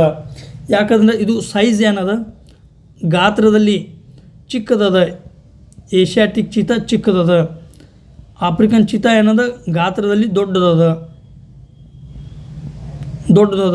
ಈ ಚಿಕ್ಕದಿರೋದ್ರಿಂದ ಇದರ ವೇಗ ಹೆಚ್ಚದ. ಭೂಮಿಯ ಮೇಲೆ ಅತ್ಯಂತ ವೇಗವಾಗಿ ಓಡುವ ಭೂಚರ ಪ್ರಾಣಿ ಯಾವುದಂದ್ರೆ ಅದು ಚೀತಾ. ಸಾಮಾನ್ಯವಾಗಿ ಇಲ್ಲಿ ಇನ್ನೊಂದು ಸಂಗತಿಯನ್ನು ನೆನಪಿಡಬೇಕು. ಚೀತಾ ಯಾವತ್ತೂ ಗರ್ಜನೆಯನ್ನು ಮಾಡೋದಿಲ್ಲ. ಯಾವ ಥರ ಹುಲಿ ಸಿಂಹಗಳು ಮಾಡ್ತಾರೋ ಆ ಥರ ಗರ್ಜನೆಯನ್ನು ಮಾಡೋದಿಲ್ಲ ಚೀತಾ. ಭಾರತದಿಂದ 1952ರಲ್ಲಿ ಇದು ಅಳಿದು ಹೋಗಿದೆ. ಕೊನೆಯ ಈ ರಾಜಸ್ಥಾನದ ರಾಜ 1952ರಲ್ಲಿ ಬೇಟೆಯಾಡಿ ಇದರ ಸಂಪೂರ್ಣ ಸಂಖ್ಯೆಯನ್ನು ನಾಶ ಮಾಡ್ಯಾನ. ಇದು ನೋಡಿದೆವು. ಏಷ್ಯಾಟಿಕ್ ಚೀತಾ ನೋಡಿದೆವು, ಆಫ್ರಿಕನ್ ಚೀತಾ ನೋಡಿದೆವು. ಸ್ನೇಹಿತರೆ, ಇಲ್ಲಿ ಇನ್ನೊಂದು ಸಂಗತಿಯನ್ನು ಗುರುತಿಸ್ಬೇಕು ನೀವು. ಚೀತಾ ಬೇರೆ, ಚಿರತೆ ಬೇರೆ. ಚೀತಾನೇ ಅತ್ತಾರ, ಕನ್ನಡದಲ್ಲೂ ಚೀತಾನೇ ಅತ್ತಾರ. ಚಿರತೆಗೆ ಏನತ್ತಾರ? ಚಿರತೆ ಅಂದ್ರೆ ಲೆಫರ್ಡ್ ಅದು ಭಾರತದ ವಿವಿಧ ಭಾಗಗಳಲ್ಲಿ, ದಕ್ಷಿಣ ಆಗಿರ್ಬೋದು, ಮಧ್ಯ ಭಾರತ, ಉತ್ತರ ಭಾರತ, ಪೂರ್ವ ಭಾರತ ಎಲ್ಲ ಕಡೆಗಳಲ್ಲಿ ಚಿರತೆ ಕೊಂಡು ಬರ್ತದೆ. ಮೊನ್ನೆನೇ ನೋಡಿದೆವು, ಬೆಂಗಳೂರದಾಗ ಎಂಟ್ರಿ ಆಗೈತೆ ಚಿರತೆ ಅಂಥೇಳಿ. ಆದ್ದರಿಂದ ಚಿರತೆ ಬೇರೆ, ಚೀತಾ ಬೇರೆ. ಚೀತಾ ಭಾರತದಲ್ಲಿ ಇರಲಿಲ್ಲ, ಈಗ ಮರುಪರಿಚಯ ಮಾಡಿವು. So next elephant, Asian elephant ಅಂತೇಳಿ ಕರಿತೀವಿ. ಮೂಲತಃ ಇದು ಐಯುಸಿಎನ್ ಸ್ಟೇಟಸ್ನಲ್ಲಿ ಎಂಡೇಂಜರ್ಡ್ ಪಟ್ಟಿಗೆ ಸೇರಿಸಲಾಗಿದೆ. ಎಂಡೇಂಜರ್ಡ್. ಸೊ ಹಾಗಾದರೆ ಇಲ್ಲಿ ಅತಿ ಹೆಚ್ಚು ಆನೆಗಳನ್ನು ಹೊಂದಿರುವ ರಾಜ್ಯ ಯಾವುದು? ಕರ್ನಾಟಕ. ಸೆಕೆಂಡ್ ಯಾವುದು? ಅಸ್ಸಾಮ. ಥರ್ಡ್ ಯಾವುದು? ಕೇರಳ. ನಮಗೆ ಅತಿ ಹೆಚ್ಚು ಆನೆ ಅಂದ ಕೂಡಲೇ ತಕ್ಷಣ ನೆನಪು ಬರೋದು ಕೇರಳ. ಯಾಕಂದ್ರೆ ಪ್ರತಿಯೊಂದು ಗುಡಿ ಮುಂದೆ ಪ್ರತಿಯೊಂದು ಆನೆ ಇರ್ತಾವೆ. ಆದರೆ ಅಲ್ಲಿಲ್ಲ. ಅತಿ ಹೆಚ್ಚು ಆನೆಗಳು ಕರ್ನಾಟಕದಲ್ಲಿ ಕಂಡುಬರ್ತವೆ. ನೆಕ್ಸ್ಟ್ ಅಸ್ಸಾಂನಲ್ಲಿ ಕಂಡುಬರ್ತವೆ. ಸಾಮಾನ್ಯವಾಗಿ ಇದು ಗುಂಪಿನಲ್ಲಿ ಹೋಗ್ತದೆ, ಗುಂಪಿನಲ್ಲಿ ಪ್ರಯಾಣವನ್ನು ಮಾಡ್ತದೆ. ಈ ಗುಂಪಿನ ಹೆಡ್ ಯಾರಿರ್ತಾರೆ, ಮುಖ್ಯಸ್ಥರು ಯಾರಿರ್ತಾರೆ ಅಂದ್ರೆ ತಾಯಿ ಆನೆ ಇರ್ತದೆ. ಮ್ಯಾಟ್ರಿಲೀನಿಯಲ್ ಅಂತೇಳಿ ಕರಿತೀವಿ. ಮ್ಯಾಟ್ರಿಯಾರ್ಕಿ ಇದೆಲ್ಲ ಈ ಆನೆಗಳಲ್ಲಿ ಕಂಡುಬರ್ತದೆ. ಗರಿಷ್ಠ ಗರ್ಭಾವಧಿ ಅವಧಿಯನ್ನು ಹೊಂದಿರ್ತದೆ. ಗರಿಷ್ಠ ಗರ್ಭಾವಧಿ ಅವಧಿ 22 ತಿಂಗಳವರೆಗೆ ಸಾಮಾನ್ಯವಾಗಿ ಹೊಂದಿರ್ತದೆ. ಇದು ಒಂದು ಭೂಚರ ಪ್ರಾಣಿಗಳಲ್ಲಿ ಅಥವಾ ಪ್ರಾಣಿ ಪ್ರಭೇದಗಳಲ್ಲಿ ಅತ್ಯಂತ ಹೆಚ್ಚು ಗರ್ಭಾವಧಿ ಅವಧಿಯನ್ನು ಹೊಂದಿರ್ತದೆ, 22 ತಿಂಗಳು. ಇಲ್ಲಿ ನಾವು ಏಷ್ಯಾಟಿಕ್ ಎಲಿಫೆಂಟ್ ಮತ್ತು ಆಫ್ರಿಕನ್ ಎಲಿಫೆಂಟ್ ಅಂತೇಳಿ ಭಿನ್ನಗಳನ್ನು ನೋಡ್ತೇವೆ. ಆಫ್ರಿಕನ್ ಎಲಿಫೆಂಟ್ಗಳಲ್ಲಿ ಎರಡು. ಒಂದನೇದು ಸವನ್ನ, ಇನ್ನೊಂದು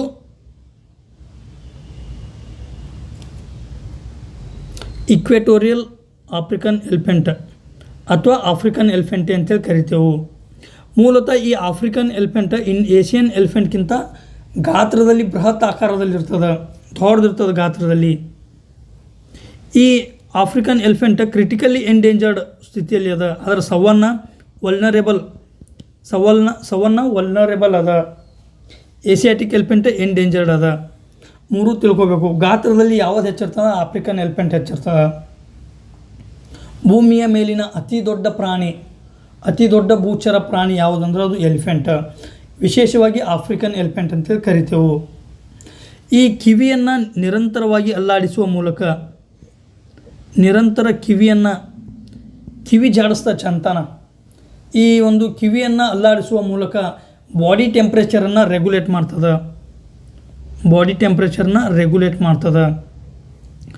ಏಷ್ಯಾಟಿಕ್ ಎಲಿಫೆಂಟ್ಗಳಲ್ಲಿ ಕೇವಲ ಮೇಲಿಗೆ ಟಸ್ಕ್ಸ್ ಇರ್ತಾವೆ. ಟಸ್ಕ್ ಅಂದ್ರೆ ಈ ದಂತ ಬಿಳಿವೇನದಾವಲ್ಲ ಇವು ದಂತ ಕೇವಲ ಮೇಲ್ಗಳಿಗೆ ಇರ್ತಾವೆ.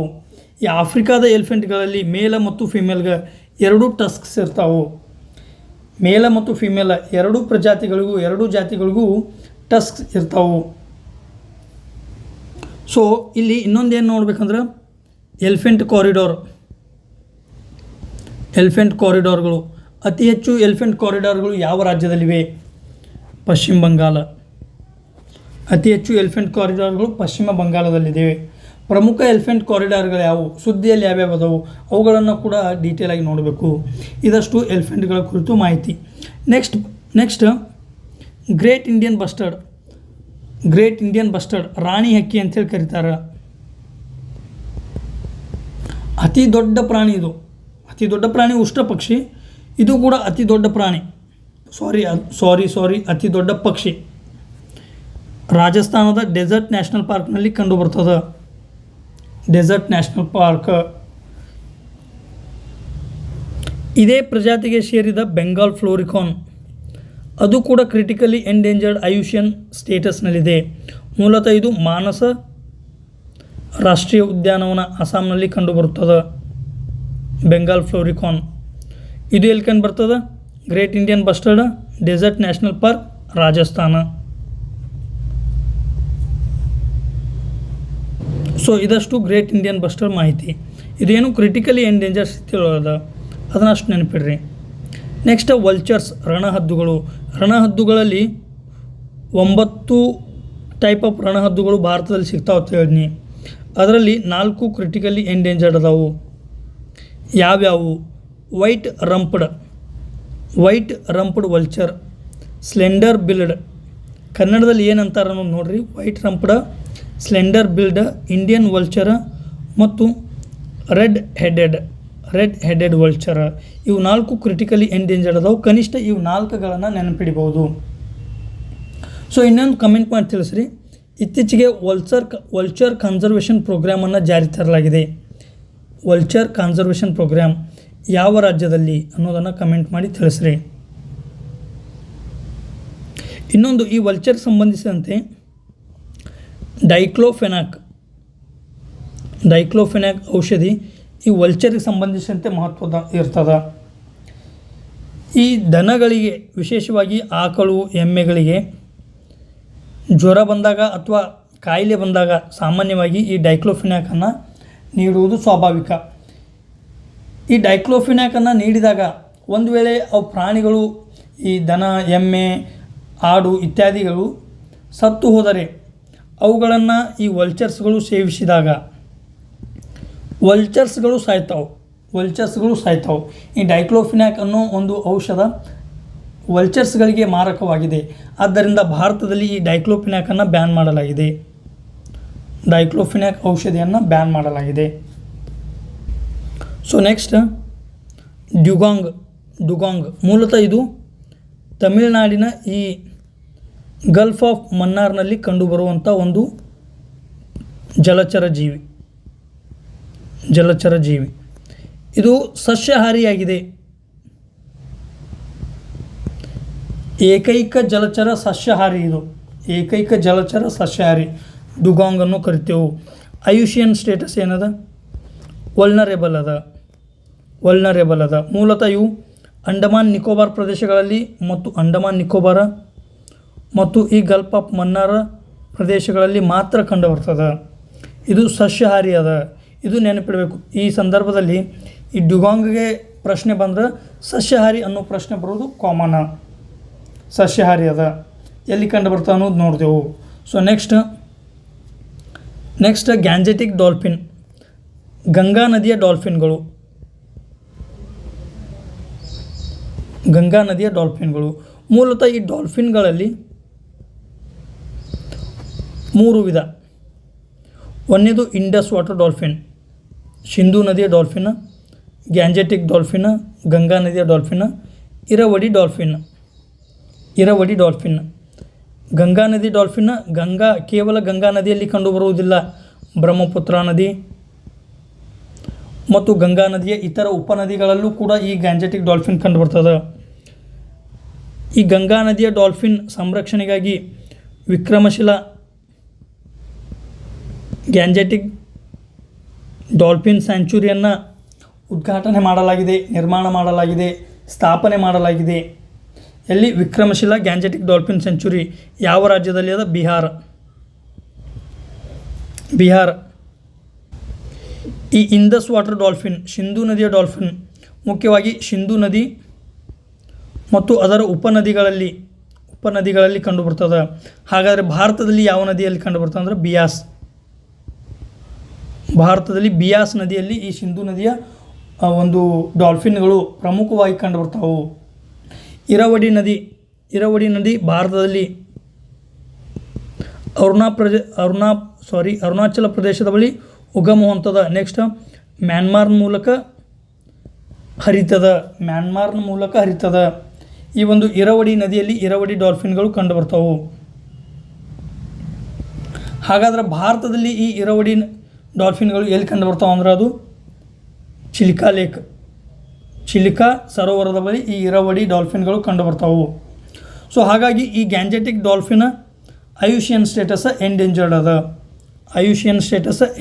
ಅದ. ಇದನ್ನು ಭಾರತದ ರಾಷ್ಟ್ರೀಯ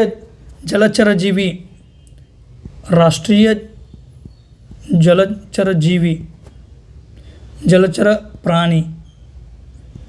ಭಾರತದ ರಾಷ್ಟ್ರ ಪ್ರಾಣಿ ಅಂತೇಳಿ ಹುಲಿಯನ್ನು ಯಾವ ರೀತಿ ಕರಿತೇವೋ ಅದು ಭಾರತದ ಜಲಚರ ರಾಷ್ಟ್ರೀಯ ಪ್ರಾಣಿ ಯಾವುದಂದ್ರೆ ಅದು ಗಂಗಾ ನದಿ ಡಾಲ್ಫಿನ್. ಇದು ಮೂಲತಃ ಇದು ಕುರುಡು ಅಂದರೆ ಇದು ಕಣ್ಣಿರಲ್ಲ.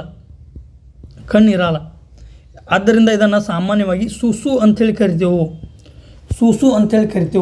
ಇದೇನು ಮಾಡ್ತದೆ? ವೇವ್ಸ್ಗಳನ್ನು ಹೊರಹಾಕುವ ಮೂಲಕ ದಿಕ್ಕುಗಳನ್ನು ನಿರ್ಧರಿಸ್ತದೆ, ಯಾವ ಕಡೆ ಹೋಗ್ಬೇಕು ಅನ್ನೋದನ್ನು ನಿರ್ಧರಿಸ್ತದೆ. ಈ ಡಾಲ್ಫಿನ್ಗೆ ಕಣ್ಣಿರಲ್ಲ, ಇದಕ್ಕೆ ಸೂಸು ಅಂತೇಳಿ ಕರಿತೇವೆ. ಇದಷ್ಟು ಗ್ಯಾಂಜೆಟಿಕ್ ಡಾಲ್ಫಿನ್. ನೆಕ್ಸ್ಟ್ ಘರಿಯಲ್ ಇಷ್ಟೇ ನೆನಪಿಡ್ರಿ, ಎಲ್ಲಿ ಕಂಡು ಬರ್ತದೆ? ಚಂಬಲ್ ಕಣಿವೆಯಲ್ಲಿ ಘರಿಯಲ್ ಕಂಡು ಬರ್ತದೆ. ಐಯುಸಿಎನ್ ಸ್ಟೇಟಸ್ ಏನದ? ಕ್ರಿಟಿಕಲಿ ಎಂಡೇಂಜರ್ಡ್ ಅದ. ಇವು ಕ್ರಿಟಿಕಲಿ ಎಂಡೇಂಜರ್ಡ್ ಅಥವಾ ಇವುಗಳ ಸಂಖ್ಯೆ ಕಡಿಮೆ ಆಗಕ್ಕೆ ಪ್ರಮುಖ ಕಾರಣ ಅಂದರೆ ಮರಳುಗಾರಿಕೆ, ಸ್ಯಾಂಡ್ ಮೈನಿಂಗ್. ಇದರಿಂದ ಏನಾಗ್ತದೆ? ಅಲ್ಲಿ ನೀರಿನ ಗುಣಮಟ್ಟತೆ, ನೀರಿನ ಶುದ್ಧತೆ ಏನಾಗ್ತದೆ? ಕಡಿಮೆ ಆಗ್ತದೆ. ಈ ಮರಳುಗಾರಿಕೆಯಿಂದ ನೀರಿನ ಶುದ್ಧತೆ ಕಡಿಮೆ ಆಗೋಣ ಇವುಗಳು ಏನಾಗ್ತದೆ? ಇವುಗಳ ಸಂಖ್ಯೆಯಲ್ಲಿ ಅಥವಾ ಇವುಗಳಿಗೆ ತೊಂದರೆ ಉಂಟಾಗಿ ಇವುಗಳ ಸಂಖ್ಯೆ ಕ್ರಮೇಣ ಕ್ಷೀಣಿಸುತ್ತಾ ಹೊಂಟಿದೆ. ಇವು ಮೂಲತಃ ಸಿಹಿ ನೀರಿನಲ್ಲಿ ಕಂಡುಬರುವ ಒಂದು ವಿಧದ ಮೊಸಳೆ. ಇದು ಒಂದು ವಿಧದ ಮೊಸಳೆ. ಘರಿಯಲ್ ಅಂದರೆ ಕ್ರಿಟಿಕಲಿ ಎಂಡೇಂಜರ್ಡ್ ಸ್ಥಿತಿಯಲ್ಲಿ ಅದ. So next red crown roofed turtle IUCN status ನೆನಪಿಡ್ರಿ. ಕೇವಲ ಕ್ರಿಟಿಕಲಿ ಎಂಡೇಂಜರ್ಡ್ ಸಿಹಿ ನೀರಿನಲ್ಲಿ ಕಂಡುಬರ್ತದೆ. ಇನ್ನೊಂದು ನೆನಪಿಡಬೇಕಿಲ್ಲಿ, ಆಲಿವ್ ರಿಡ್ಲಿ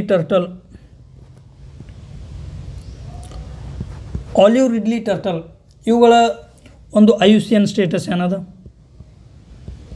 ವಲ್ನರೇಬಲ್ ಅದ. ಯಾಕೆ ವಲ್ನರೇಬಲ್ ಅದ? ಅಸಂಖ್ಯಾತ ಸಂಖ್ಯೆಯಲ್ಲಿ ಇವು ಮೊಟ್ಟೆ ಇಡ್ತಾವೆ. ಎಲ್ಲಿ? ಒಡಿಸ್ಸಾದ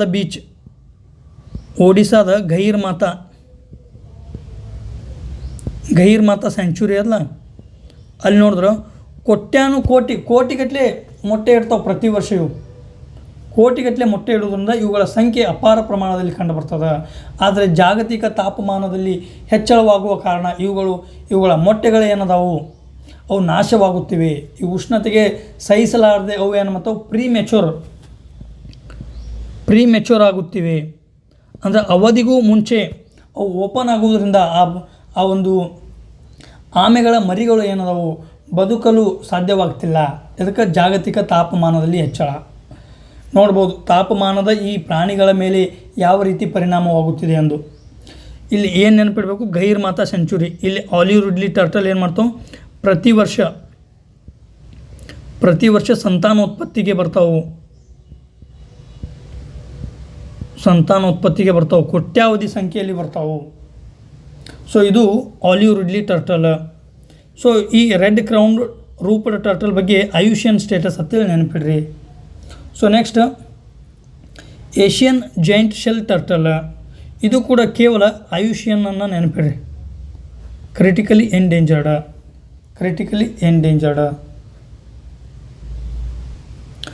ಸೊ ಸ್ನೇಹಿತರೆ, ಇದಷ್ಟು ಇವತ್ತಿನ ವಿಡಿಯೋದಲ್ಲಿ ಭಾರತದಲ್ಲಿಯ ಮತ್ತು ಪ್ರಪಂಚದ ಬೇರೆ ಬೇರೆ ಭಾಗಗಳಲ್ಲಿ ಅಳಿದು ಹೋದ ಪ್ರಭೇದಗಳು ಯಾವುವು, ಕ್ರಿಟಿಕಲಿ ಎಂಡೇಂಜರ್ಡ್ ಪ್ರಭೇದಗಳು ಯಾವುವು, ಎಂಡೇಂಜರ್ಡ್ ಪ್ರಭೇದಗಳು ಯಾವುವು ಮತ್ತು ವಲ್ನರೇಬಲ್ ಪ್ರಭೇದಗಳು ಯಾವುವು, ಮತ್ತು ಭಾರತದಲ್ಲಿ ಅವುಗಳ ಸಂರಕ್ಷಣೆಗಾಗಿ ವಿವಿಧ ಯೋಜನೆಗಳು, ಪ್ರಾಜೆಕ್ಟ್ ಟೈಗರ್ ಆಗಿರ್ಬೋದು, ಪ್ರಾಜೆಕ್ಟ್ ಲಯನ್ ಆಗಿರ್ಬೋದು ಇತ್ಯಾದಿ ಯೋಜನೆಗಳನ್ನು ನೋಡಿದೆವು.